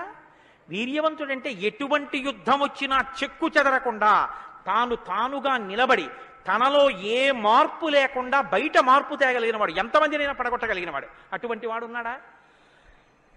ఉంటే వీర్యవాన్. కోన్వస్మిన్ సంప్రదంలోకే గుణవాన్ కస్య వీర్యవాన్ ధర్మజ్ఞస్య. ధర్మం తెలుసుకున్నవాడు ఉన్నాడా? ధర్మం తెలియడం అంటే మీరు బాగా గుర్తుపెట్టుకోండి ఒకటి. ధర్మం తెలియడం అంటే ఏమిటో తెలుసా అండి? అధర్మం కూడా తెలియడం. ధర్మమే తెలిస్తే పూర్ణత్వం కాదు. ధర్మం తెలియడం అంటే అధర్మం కూడా తెలియడం. ఏది చెయ్యాలో తెలియడం అంటే ఏది చెయ్యకూడదో కూడా తెలియడం. మీరు కొంచెం ఆలోచించండి. నేను మాట అనేసి వదిలేస్తాను. ఇప్పుడు మీరు జవాబు చెప్పక్కర్లేదు. చెయ్యమన్నది చెయ్యడం తేలిక, చెయ్యొద్దన్నది వదిలేయడం తేలిక. చెయ్యొద్దన్నది వదిలేయడమే చాలా కష్టం. మీరు చూడండి, నేను మంత్రం ఇస్తాను 11 మార్లు చెయ్యండి రోజు, ఒక్క మాట కూడా మీకు కోతి గుర్తు రాకూడదన్నాను అనుకోండి. అలా చేయగలరా? ఇది వద్దు అని ఏదంటామో అదే చేయబుద్ధి వేస్తుంది. దేవుడికి 2 అగరత్తులు పెట్టు అన్నాను అనుకోండి, భయానికో భక్తికో 2 అగరత్తులు వెలిగించేయడం తేలిక. వద్దన్నది చేయకుండా ఉన్నవాడు ప్రజ్ఞావంతుడు. వద్దన్నది చేయకుండా ఉండాలంటే అధర్మం తెలియాలి కదండి. అధర్మం తెలియడం, ధర్మం తెలియడం, ధర్మం పాటించడం, అధర్మం విడిచిపెట్టడం, అధర్మం చేసిన వాడిని కూడా ఉండకుండా చేయడం, ఎందుకంటే వాడి వల్ల ధర్మం వ్యాప్తి చెందకుండా. ఇది ధర్మం తెలియడం. కాబట్టి ధర్మజ్ఞశ్చ కృతజ్ఞశ్చ. కృతజ్ఞశ్చ అంటే ఎవరో తనకు ఒక ఉపకారం చేశాడు, వాడు అదృష్టం అండి నన్ను సేవించుకున్నాడు అండం కాదు, ఎంత మహానుభావుడండి, నిజంగా నాకు ఎంత ఉపకారం చేశారండి, ఎంత ఉపకారం చేశారండి అని తలుచుకు పొంగిపోగలిగినటువంటి మనసు ఉండడం. అసలు మనుష్య జన్మకు ఉండవలసిన ప్రధాన లక్షణం అదేనండి. కృతజ్ఞో నాస్తి నిష్కృతి. కృతజ్ఞత లేని వాడికి నిష్కృతి లేదు. అటువంటి కృతజ్ఞత ఉన్నవాడు ఉన్నాడా లోకంలో ఎవరైనా? ధర్మజ్ఞశ్చ కృతజ్ఞశ్చ సత్యవాక్యో. ఎప్పుడూ సత్యమే మాట్లాడాలి, మిన్ను విరిగి మీద పడిపోని నేను సత్యమే చెప్తాను అని వ్రతం పట్టినవాడు ఎవరైనా ఉన్నాడా? సత్యవాక్యో దృఢవ్రత. ఒక పని మొదలు పెడితే అనుకున్నాం కాదండి అది అలా అవుతుందా అందుకని వదిలేశాను లేండి ఇప్పుడు మార్చేశాను సంకల్పం అనకుండా, తాను ఒక్కసారి నోటి వెంట ఇది చేస్తానని అంటే పిడుగులు పడిపోయినా ఆ పని చెయ్యగలిగినటువంటి వాడు, దాన్ని విడిచిపెట్టనటువంటి వాడు, అటువంటి పూనిక ఉన్నవాడు ఉన్నాడా? దృఢవ్రత. కాబట్టి కోన్వస్మిన్ సాంప్రదంలోకే గుణవాన్ కశ్చ వీర్యవాన్ ధర్మజ్ఞశ్చ కృతజ్ఞశ్చ సత్యవాక్యో దృఢవ్రత చారిత్రేణ చకోయుక్త. ఆయన ప్రవర్తనని చూస్తే ఇంకా మీరు వేదం చదవక్కర్లేదు. వేదం చదవక్కర్లేదంటే చదవద్దని కాదు నా ఉద్దేశం. ఆయన ప్రవర్తన చూస్తే ఆయన ఏది చేశారో అదే వేదం చెప్పింది అని గుర్తు. అటువంటి ప్రవర్తన ఉన్నవాడు ఉన్నాడా? పడుకున్నా, లేచినా, మాట్లాడినా, కూర్చున్నా, నించున్నా, నడిచినా, ఏం చేస్తున్నా ధర్మానికి అనుగుణంగా ప్రవర్తించగలిగినటువంటి నడవడి కలిగినటువంటి వాడు లోకంలో ఉన్నాడా? చారిత్రేణ చకోయుక్త సర్వభూతేషు కోహిత. ఇంత బలపరాక్రమాలు ఉండి కూడా సమస్త భూతముల పట్ల దయ కలిగిన వాడు లోకంలో ఉన్నాడా? గుండెల నిండా అంత కారుణ్యం ఉన్నవాడు ఉన్నాడా? సర్వభూతేషు కోహిత విద్వాంక. తెలుసుకోవలసినవన్నీ సమస్తము తెలుసుకున్నటువంటి విజ్ఞాని ఉన్నాడా? అటువంటి విద్వాంసుడు ఉన్నాడా? విద్వాంక కస్సమర్థశ్చ. ఎటువంటి పని అయినా సరే వీరు చెయ్యలేరు అనొచ్చేమో కానీ ఆయన ఇది చెయ్యలేరని చెప్పడానికి ఒక పని లేకుండా ఏ పనులైనా చెయ్యగలిగిన వాడు ఉన్నాడా?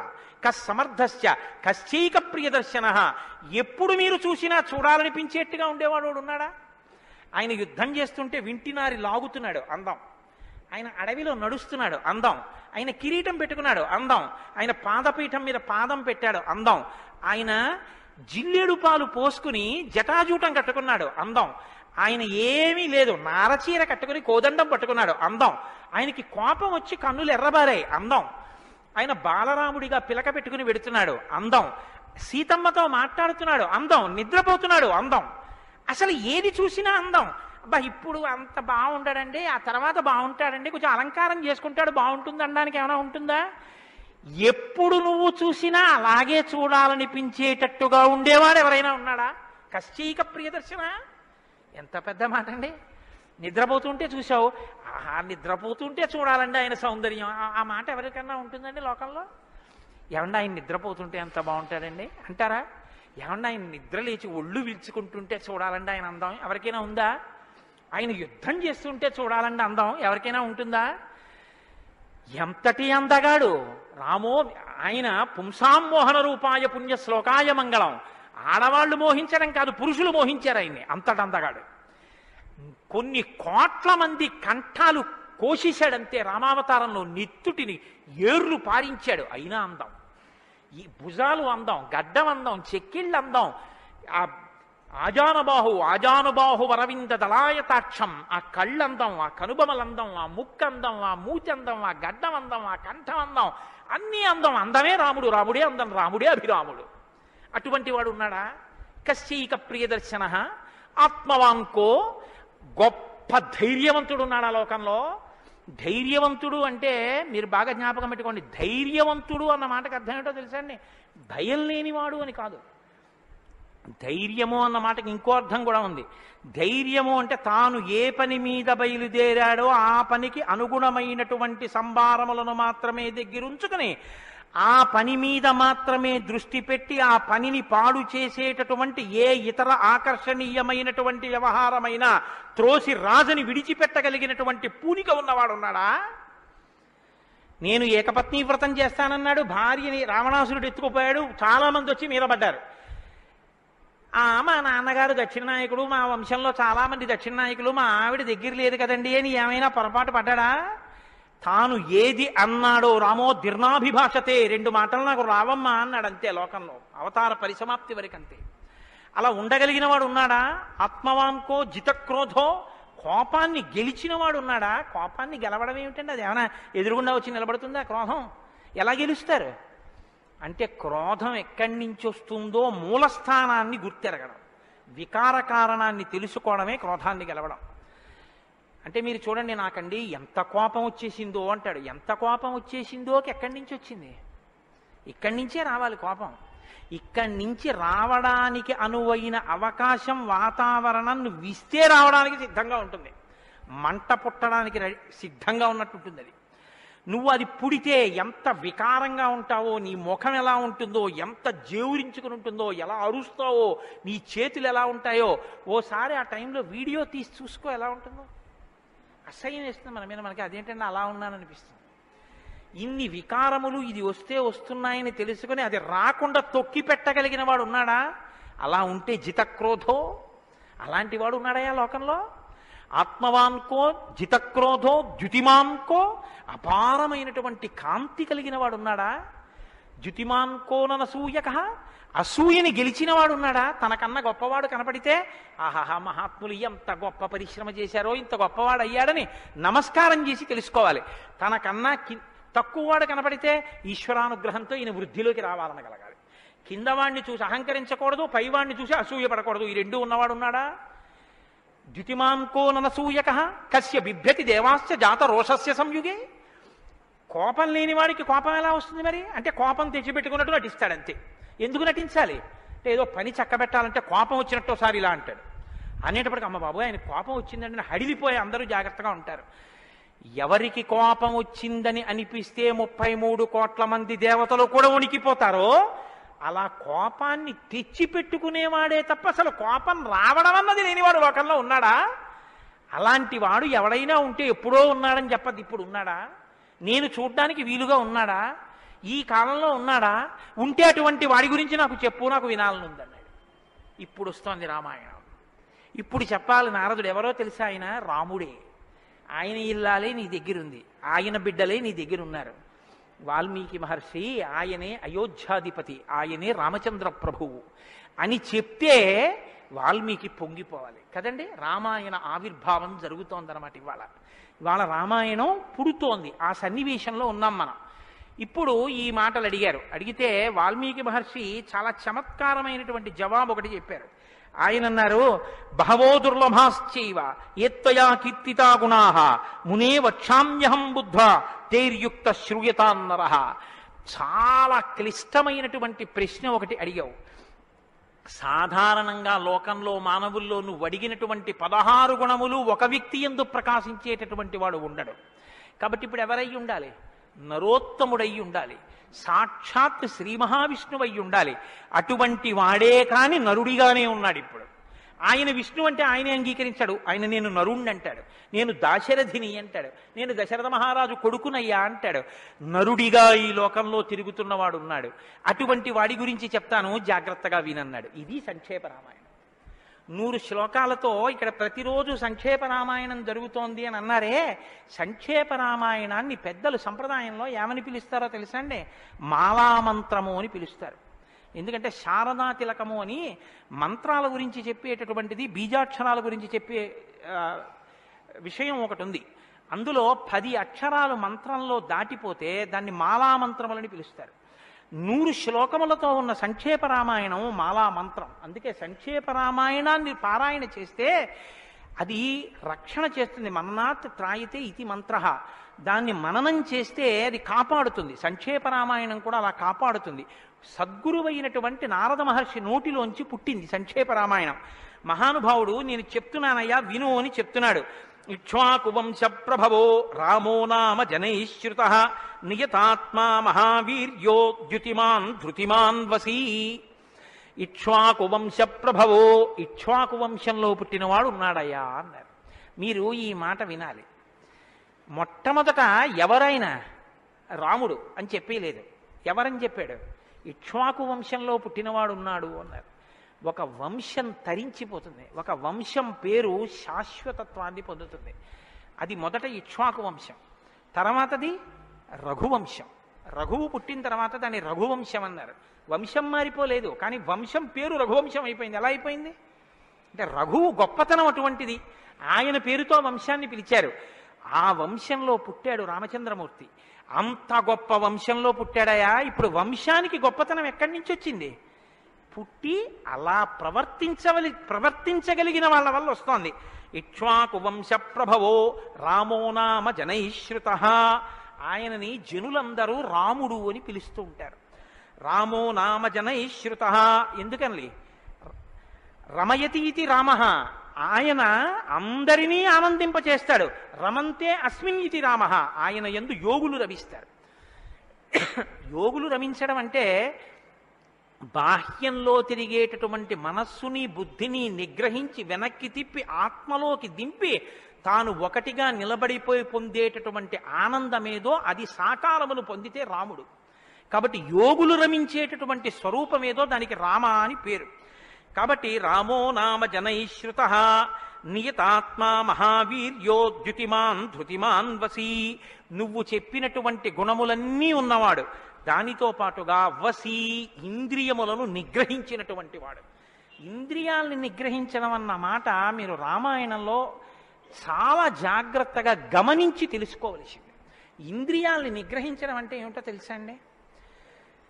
మనసు దేన్ని చూస్తే, దేన్ని వింటే కదిలిపోతుందో, ప్రశాంతంగా ఉన్నది అలజడిని పొందుతుందో దాన్ని చూడకుండా, దాన్ని వినకుండా బలవంతంగా నిగ్రహించడం ఎటువంటిదో తెలుసా అండి? ఒక త్రాచుపాం అలా వెళ్ళిపోతోంది, గభాల్ని ఇలా చూశాడు, అయ్య బాబోయ్ త్రాచుపాము పెద్ద గెంతు గెంతాడు. అది అకస్మాత్తుగా ఏమైందంటే ఆ గెంతడంలో త్రాచుపాము యొక్క పడగ మీద 2 కాళ్ళు వేసి తొక్కాడు. ఇప్పుడు త్రాచుపాము తల పైకి ఎత్తలేకపోతుంది. ఇప్పుడు తను త్రాచుపాము నా కాళ్ళ కింద ఉంది, నన్ను ఏం చేస్తుంది అని ఉండగలడని మీరు అనుకుంటున్నారా? అతను గడగడ వణికిపోతూ చెమట్లు పట్టేస్తున్నాయి. ఎందుకంటే నేను త్రాచుపాము మీద ఉన్నాను, అది తోక కదుపుతోంది, తోకతో కాళ్ళు చుడుతోంది. ఈ కంగారులో ఏం చేస్తాడంటే త్రాచుపాము మీద తాను నిలబడి ఉండగా ఇక త్రాచుపాము తన ఏం చెయ్యలేదన్న స్థితిలో ఉన్నా ఎప్పుడో ఒకప్పుడు త్రాచుపాము మీద కాలు తీసేస్తాడు. కంగారు పడిపోయి తీసేస్తాడు.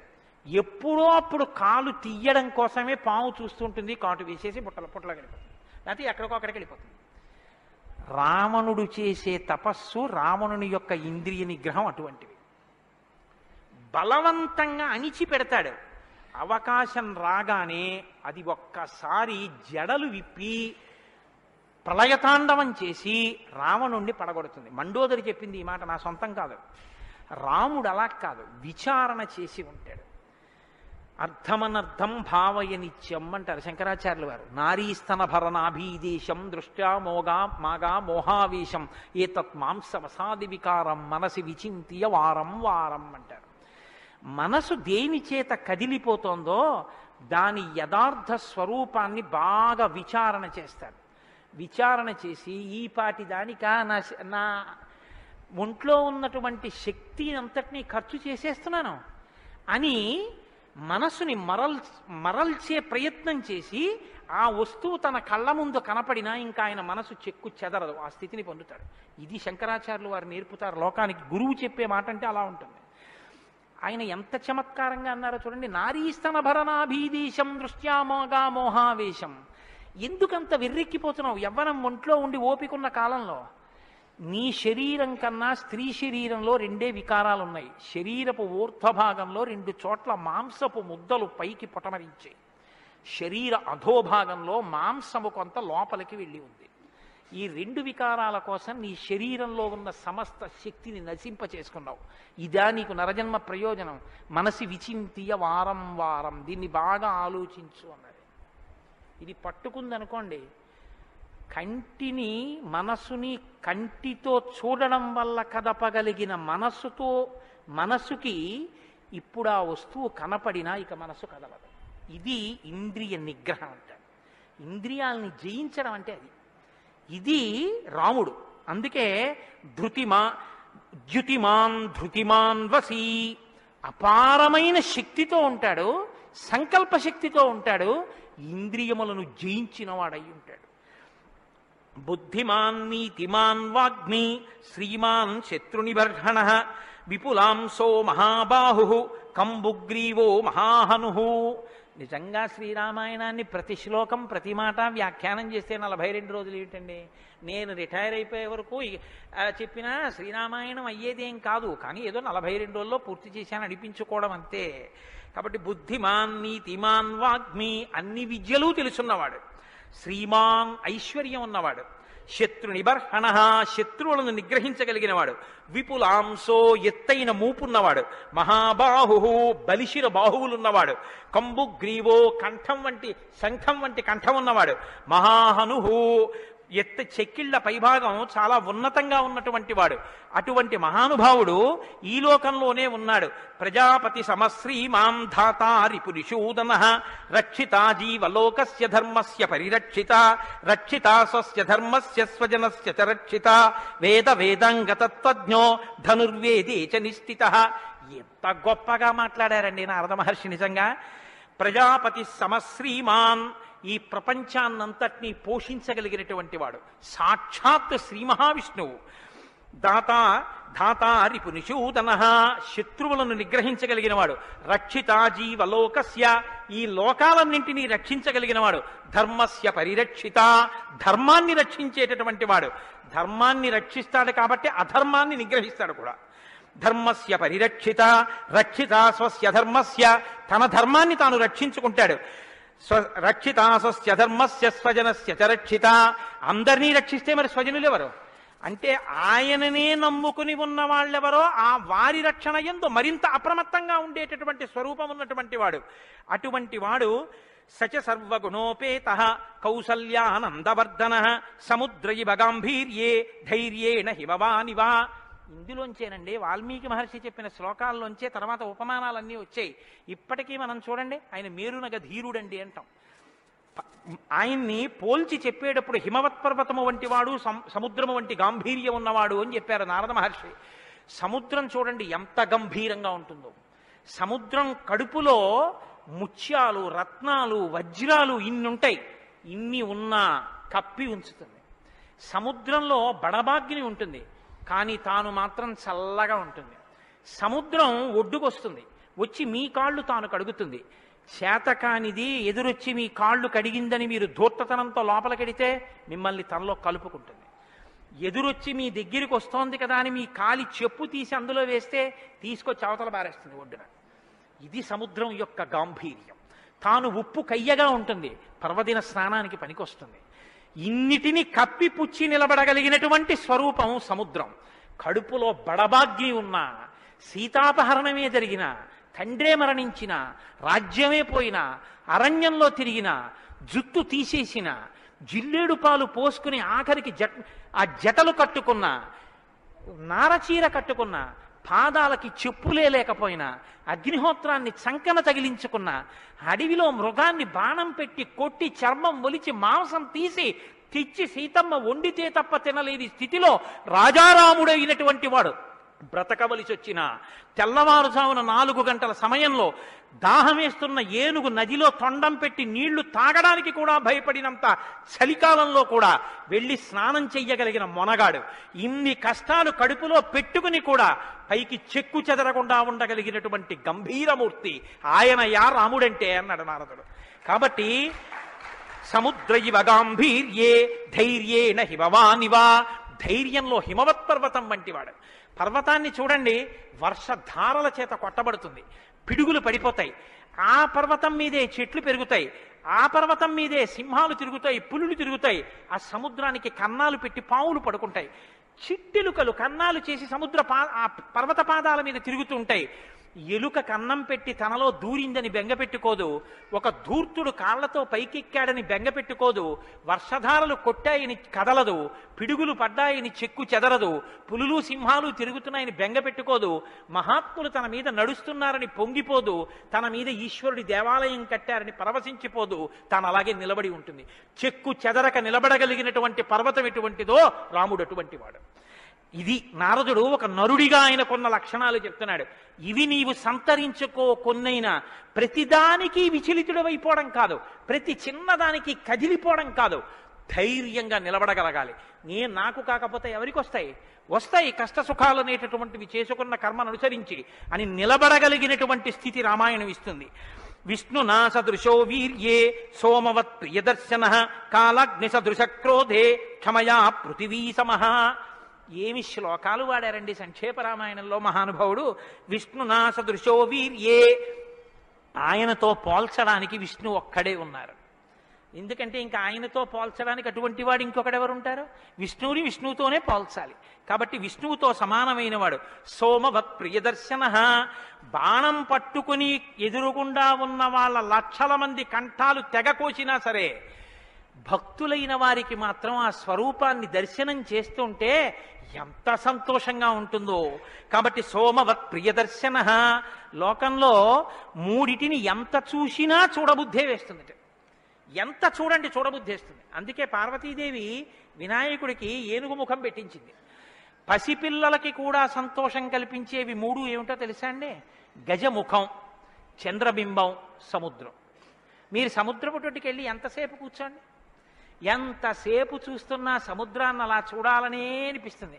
చీకటి పడిపోయిన తర్వాత సముద్ర ఘోష అదో సంతోషం, వస్తున్న కెరటాలు అదో సంతోషం, చీకటి పడ్డాక దీపాలతో దూరంగా వెళ్ళిపోతున్న ఓడ అదో సంతోషం, సూర్యోదయానికి సముద్రం ఆకాశం కలిసినట్టుగా ఉన్న చోట ఉదయిస్తున్న సూర్యబింబం అదో సంతోషం, ఆ పడుతున్న ఎర్రకాంతి అదో సంతోషం, సూర్యాస్తమయానికి సముద్రంలో కృంగిపోతున్నట్టుగా ఉన్న సూర్యుడు అదో సంతోషం. తిక్కన గారు విరాట పర్వంలో అంటారు, రాత్రి అయ్యేటప్పటికి ఆకాశం ఎలా ఉందంటేట మంచి సంపన్నుడైన గృహస్థు ఇంట్లో అలంకారం చేసినటువంటి పడకలా ఉందిట, దాని మీద పువ్వులు అవన్నీ వేస్తే ఎలా ఉందో అలా ఉందిట.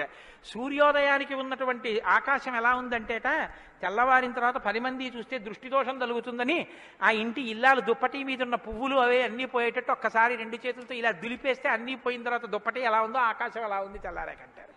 అలా ఆ సముద్రాన్ని చూస్తుంటే ఎంత అందంగా ఉంటుందో. పసిపిల్లల దగ్గర నుంచి కవుల వరకు జ్ఞానుల వరకు సముద్రం ఆనందమే.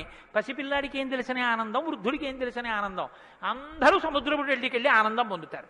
ఆఖరికి తుఫాను సమయంలో సముద్రం చూడటం అదో సంతోషం కొంతమందికి. కాబట్టి సముద్రం. 2 చంద్రబింబం. చంద్రబింబాన్ని ఎంతసేపు చూడండి సంతోషం. రామాయణంలో వాల్మీకి మహర్షి వర్ణిస్తారు సుందరకాండలో చంద్రబింబాన్ని, ఏమి వర్ణనలో ఆ సర్గలు. కాబట్టి చంద్రబింబం. 3 ఏనుగు. ఏనుగు చూడండి, వెంకటాచల క్షేత్రానికో తిరుత్తణియో వెడితే ఆ ఏనుగు ముందు నించుంటే పిల్లల్ని ఎంతసేపు నించో పెట్టండి సంతోషమే. ఆ తొండం ఇలా ఇలా ఆడిస్తూ ఆ ఏనుగు అలా నిలబడి అరటిపండు ఎత్తి నోట్లో పెట్టుకుని ఆ దుమ్ము తీసి మీద పోసుకుని స్నానం చేసి తెల్లటి దంతాలు, దాని స్వరూపం, దాని చిన్ని చిన్ని కళ్ళు, దాని వెంట్రుకలు, దాని తోక, పెద్ద పెద్ద కాళ్ళు, ఇంతంత గోళ్ళు, గుండ్రంగా పాదాలు. ఆ ఏనుగుని ఎంతసేపు చూసినా అబ్బా ఇంకేం చూస్తానులేండి అనిపించదు, అలా చూడబుద్ధి వేస్తుంది.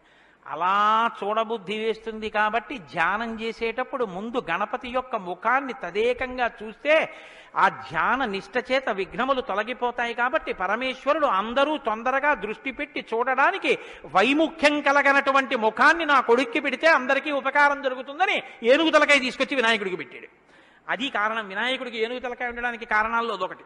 కాబట్టి నా సదృశో విష్ణు నా సదృశో వీర్యే సోమవత్ ప్రియదర్శన కాలాగ్ని సదృశ క్రోధే. క్రోధం, కోపం వచ్చిందా, కాలాగ్ని ఎటువంటిదో అటువంటి వాడు. క్షమయా పృథివీ సమః. ఈ భూమికి ఎంత ఓర్పో రాముడికి అంత ఓర్పు. నిద్రలేస్తూనే భూమిని తంతాం, భరిస్తుంది. మలమూత్రాలు భూమి మీద విసర్జిస్తాం, భరిస్తుంది. ఉమ్మి భూమి మీద వేస్తాం, ఊరుకుంటుంది. పోనీ ఏదో పొరపాటున వచ్చింది వేరు, కావాలని ఒక రకమైన తాంబూలం వేసుకుని బొమ్మడమే ప్రయోజనంగా నెత్తురు కక్కుకునేవాడు కక్కుకున్నట్టు భూమి మీద ఎర్రటి మరకలు పడేటట్టు అదే పనిగా ఉమ్మి వేసేటటువంటి వాడిని కూడా భరించినటువంటి భూమాత యొక్క ఓర్పుని ఎంత స్తోత్రం చేయాలి నిజంగా. కాబట్టి అన్నం కావాలి, నాగలి పెట్టి అమ్మ గుండెల మీద చీరుతాం. ఇల్లు కట్టుకోవాలి, శంకుస్థాపన పేరుతో గుణపాలు పెట్టి అమ్మ గుండెల మీద గుచ్చుతాం. ఆఖరికి ఇంత సంపాదించి ఇంత కీర్తి తెచ్చి మా నాన్నగారు, మా బాబాయ్ గారు, మా మేనమావ, మా ఆయన ఇన్ని బంధుత్వాలు పెట్టుకున్న వాళ్ళు ఆ ఊపిరి ఆగిపోగానే తీసుకెళ్లి బయట చిరిగిపోయిన బొంతో చాపో వేసి పడుకోబెట్టి కొత్త చాప తెచ్చి 4 కర్రలకేసి తాడేసి కట్టి తీసుకెళ్లిపోతుంటే ఆఖరణ పుచ్చుకునేది ఈ తల్లి ఒక్కతే. ఎవ్వరు ఇంట్లో ఒక్క రాత్రి కూడా ఉంచుకోరు. యావత్ పవనో నివసతి దేహే తావత్ పృచ్చతి కుశలంగేహే గతవతి వాయౌ దేహాపాయే భార్యా బిభ్యతి తస్మిన్ కాయే అంటారు శంకర భగవత్పాదులు. అటువంటి ఈ తల్లిది ఎంత ఓర్పో, ఎన్ని అపచారములు చేసినా కూడా కడుపులో పెట్టుకునేటటువంటి అమ్మ స్వరూపమైనటువంటి భూమికి ఎంత ఓర్పుందో అంత ఓర్పు కలిగిన వాడయ్యా రామచంద్రమూర్తి. కాబట్టి ధనదేన సమస్యాగే సత్యే ధర్మ ఇవాపరః. కుబేరుడు ఎంతటి ధనవంతుడో అంతటి మహానుభావుడు, అటువంటి త్యాగం ఉన్నవాడు. సత్యే ధర్మ ఇవాపరః. సత్యము ధర్మము ఒకదాన్నొకటి ఎలా కాపాడుకుని రక్షించుకుంటాయో అలా రక్షించి కాపాడగలిగినటువంటి వాడు. తమేవం గుణ సంపన్నం రామం సత్యపరాక్రమం.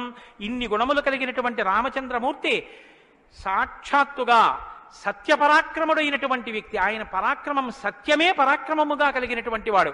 అటువంటి వాడు రామచంద్రమూర్తిని ఆ రాముని యొక్క కథని సంక్షేపంగా చెప్పారు. సంక్షేపంగా అంటే వివరంగా కాదు, బాగా గుర్తుపెట్టుకోండి.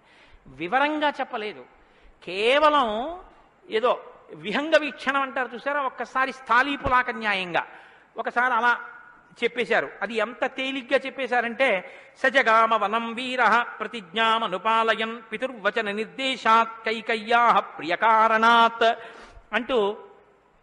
కానీ సంక్షేప రామాయణ శ్లోకాలండి, అవి నిజంగా మంత్రాలే.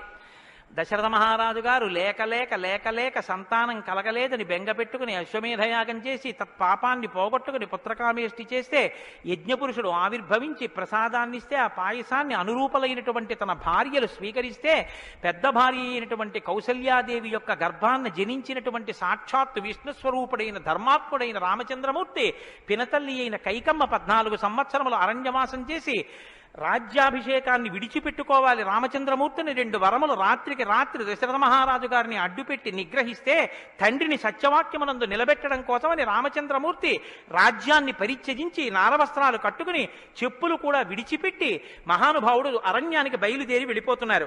ఆ వెళ్ళిపోతున్నటువంటి సమయంలో రామశ్చ దయితా భార్య నిత్యం ప్రాణ సమాహిత జనకస్య కులే జాతా దేవమాయేవ నిర్మిత సర్వలక్షణ సంపన్నా నారీణాం ఉత్తమావధ సీతాప్యనుగత రామం శిశిలం రోహిణీ యథా.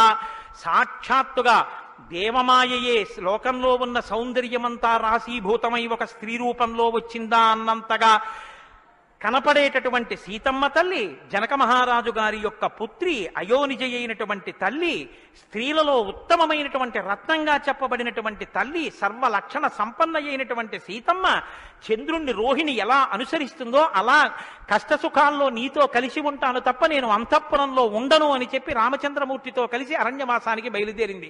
సోదరుడైనటువంటి లక్ష్మణుడు కూడా రామచంద్రమూర్తితో బయలుదేరాడు.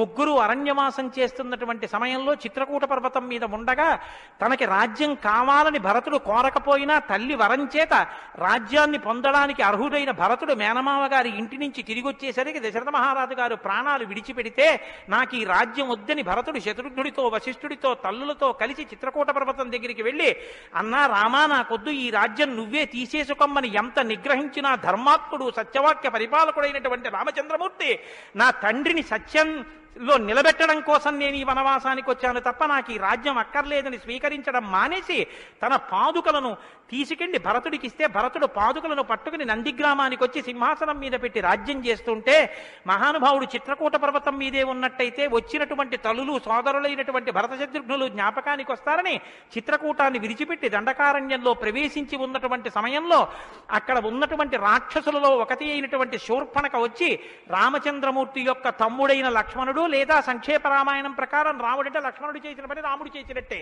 అందుకని రాముడి చేత ముకుచెవులు కోయబడితే ఆ శూర్పణక చేత ప్రేరేపింపబడిన కరదూషణాదులు త్రిశిరస్సు అనేటటువంటి 14,000 మంది రాక్షసులు రాముడి మీద దండెత్తి వస్తే తృణప్రాయంగా 14,000 మందిని నిగ్రహించినటువంటి రామచంద్రమూర్తి యొక్క పరాక్రమాన్ని శూర్పణక వల్ల తెలుసుకున్నటువంటి రావణాసురుడు అసూయతో సీతమ్మ తల్లి మీద మోహంతో సీతమ్మ తల్లిని అపహరించి తీసుకుని వెళ్ళిపోతే ఆగ్రహించినటువంటి రామచంద్రమూర్తి శబరిని దర్శనం చేసి తర్వాతి కాలంలో సుగ్రీవుడితో స్నేహం చేసి వారిని నిగ్రహించి దశ దిశలకి వానరుల్ని పంపిస్తే దక్షిణ దిక్కుకు వెళ్ళినటువంటి హనుమ సీతమ్మ తల్లి యొక్క జాడ కనిపెట్టి 100 యోజనముల సముద్రాన్ని దాటి ఈవలి ఒడ్డుకు వచ్చి రామచంద్రమూర్తికి సీతమ్మ క్షేమవార్త చెప్తే రామచంద్రమూర్తి నీలుని యొక్క సహకారంతో సముద్రానికి సేతువు కట్టి సముద్రాన్ని దాటి ఆవలి ఒడ్డుకు వెళ్లి లంకారాజ్యంలో వానర సహకారంతో రావణ కుంభకర్ణాది వీరులను నిగ్రహించి తిరిగి మళ్ళీ అయోధ్యా పట్టణానికి వచ్చి పట్టాభిషిక్తుడై 11,000 సంవత్సరములు ఈ రాజ్యాన్ని పరిపాలన చేసి రామరాజ్యం ఇలా ఉంటుంది అని చెప్పి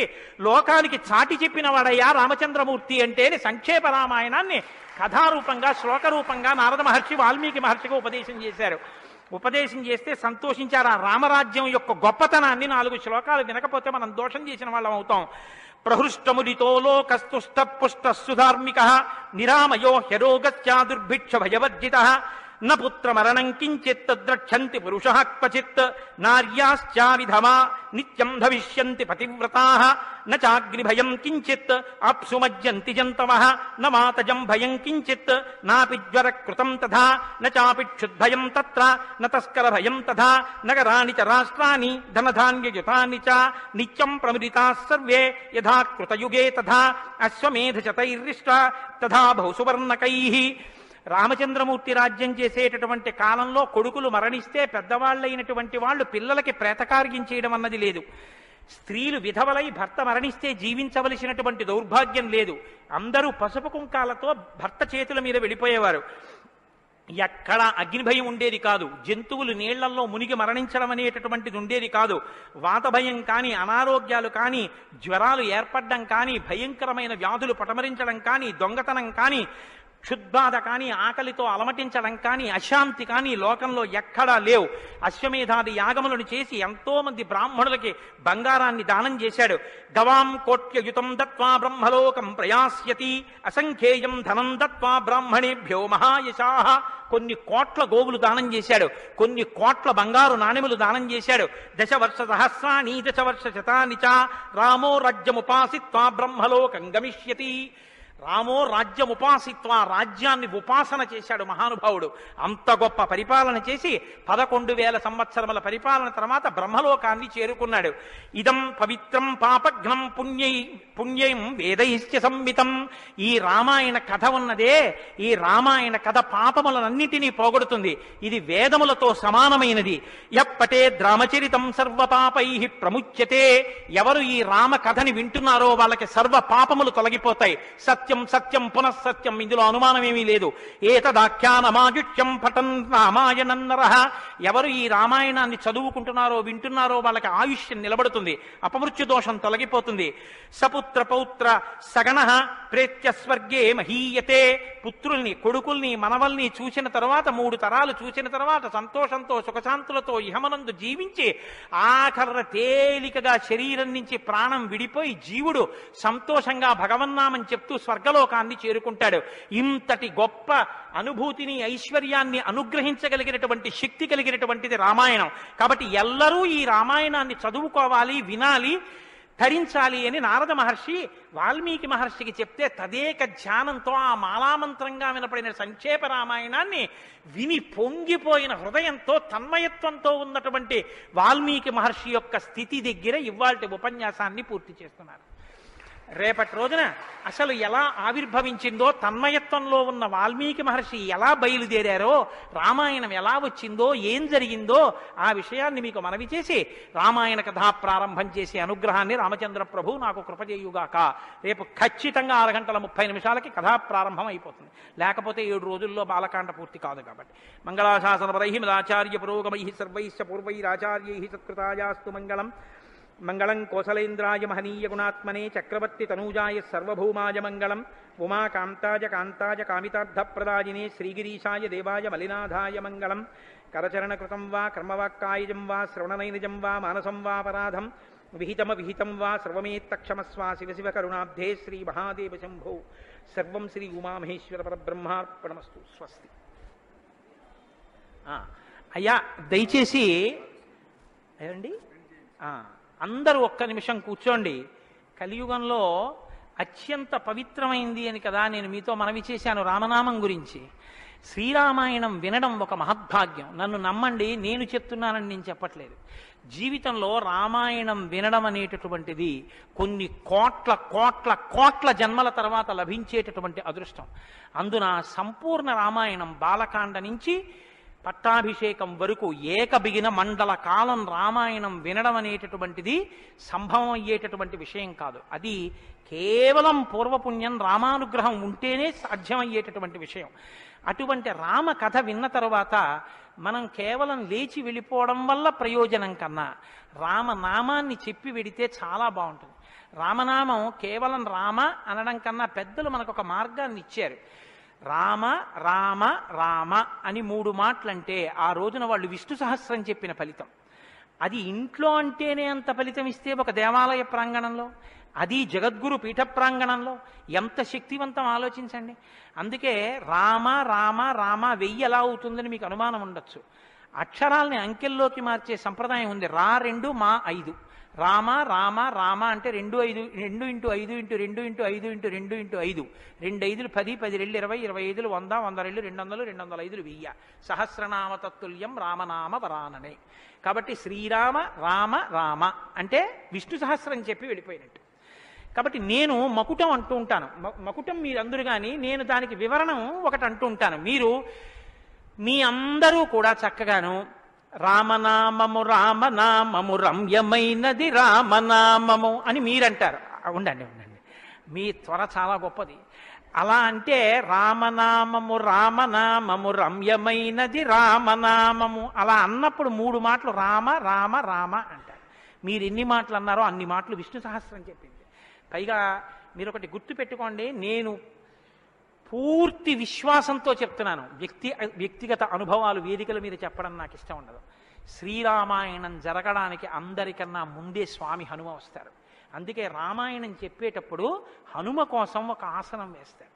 ప్రచ్ఛన్న రూపంలో వచ్చి కూర్చుంటారు. అదిగో ఆ ఆసనం, అది రామచంద్రమూర్తి పాదాల దగ్గర ఖాళీగా ఉంచిన ఆసనం ఎవరికంటే హనుమ కొరకు. దాని మీద వారు కూర్చుంటారు. అందుకే పుష్పాలంకారంతో శోభింపచేస్తారు. ఆయనకి ఆ పూలహారం వేశాను. రామనామం చెప్తుంటే ఆయన ఇలా చూస్తూ ఎవరా రామనామం చెప్తున్నారో పొంగిపోతారట. రాముడు హనుమ ప్రీతి పొందేస్తారు. ఎంత అసలు సీతమ్మ పరవశించిపోతుంది. నేను మీకు ఇప్పుడే చెప్పాను, వాక్కు ఉన్నది ఒక్క మనుష్య జన్మకి. అది మన భాగ్య విశేషం చెప్పగలగడం. రోజు అలాని మీతో నేనేం గంట సేపు చెప్పించను. ఒక్క 11 పర్యాయాలు అందులో నాకు ఏది అనిపించాలనిపిస్తే అవి అనిపిస్తూ ఉంటాను. నేను వివరణతో కూడిన మాట అంటాను, మీరు రామనామము రామనామము రమ్యమైనది రామనామము. నేను గొప్పకి చెప్పట్లేదు, మీతో మాట మనవి చేస్తా. నేను అయ్యప్ప స్వామి దేవాలయంలో సంపూర్ణ రామాయణ ప్రవచనం చేసిన రోజుల్లో ఇది అనిపించేవాళ్ళం. రామాయణం అయిపోయిన తర్వాత రామాయణం సీడీలు ప్రపంచవ్యాప్తంగా అన్ని దేశాలకి వెళ్ళాయి. అయితే అమెరికా నుంచి నాకు ఫోన్లు వచ్చాయి, గురుగారు ఒక్కసారి వినండి అని. వాళ్ళు ప్రతిరోజు రామాయణం వినేటప్పుడు ఖాళీ కుర్చీ వేసి టేప్ రికార్డర్ పెట్టి 6:25 అవుతుంటే కోటేశ్వరరావు ఉపన్యాసానికి వస్తున్నారని భావన చేసుకుని వాళ్ళు టేప్ రికార్డర్ ఆన్ చేసి ఉపన్యాసం వినేసి నేను చెప్తుంటే వాళ్ళు రామనామం చెప్తూ అమెరికాలో వాళ్ళందరూ కలిసి పట్టాభిషేకానికి ఊరేగింపుగా ఉపన్యాసంలో ఎలా చెప్పానో అలా వెళ్ళి పట్టాభిషేకం చేస్తూ వాళ్ళు ఫోన్లో నాకు వినిపించారు.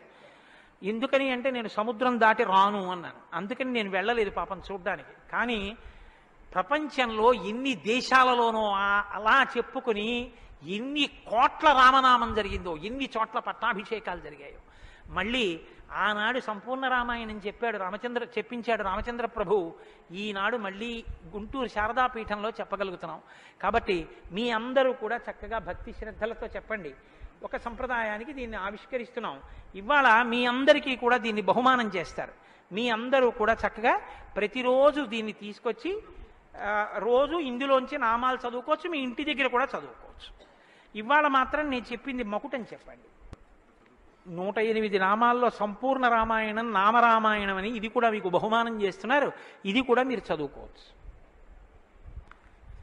శ్రీరామనామము రామనామము రమ్యమైనది రామనామము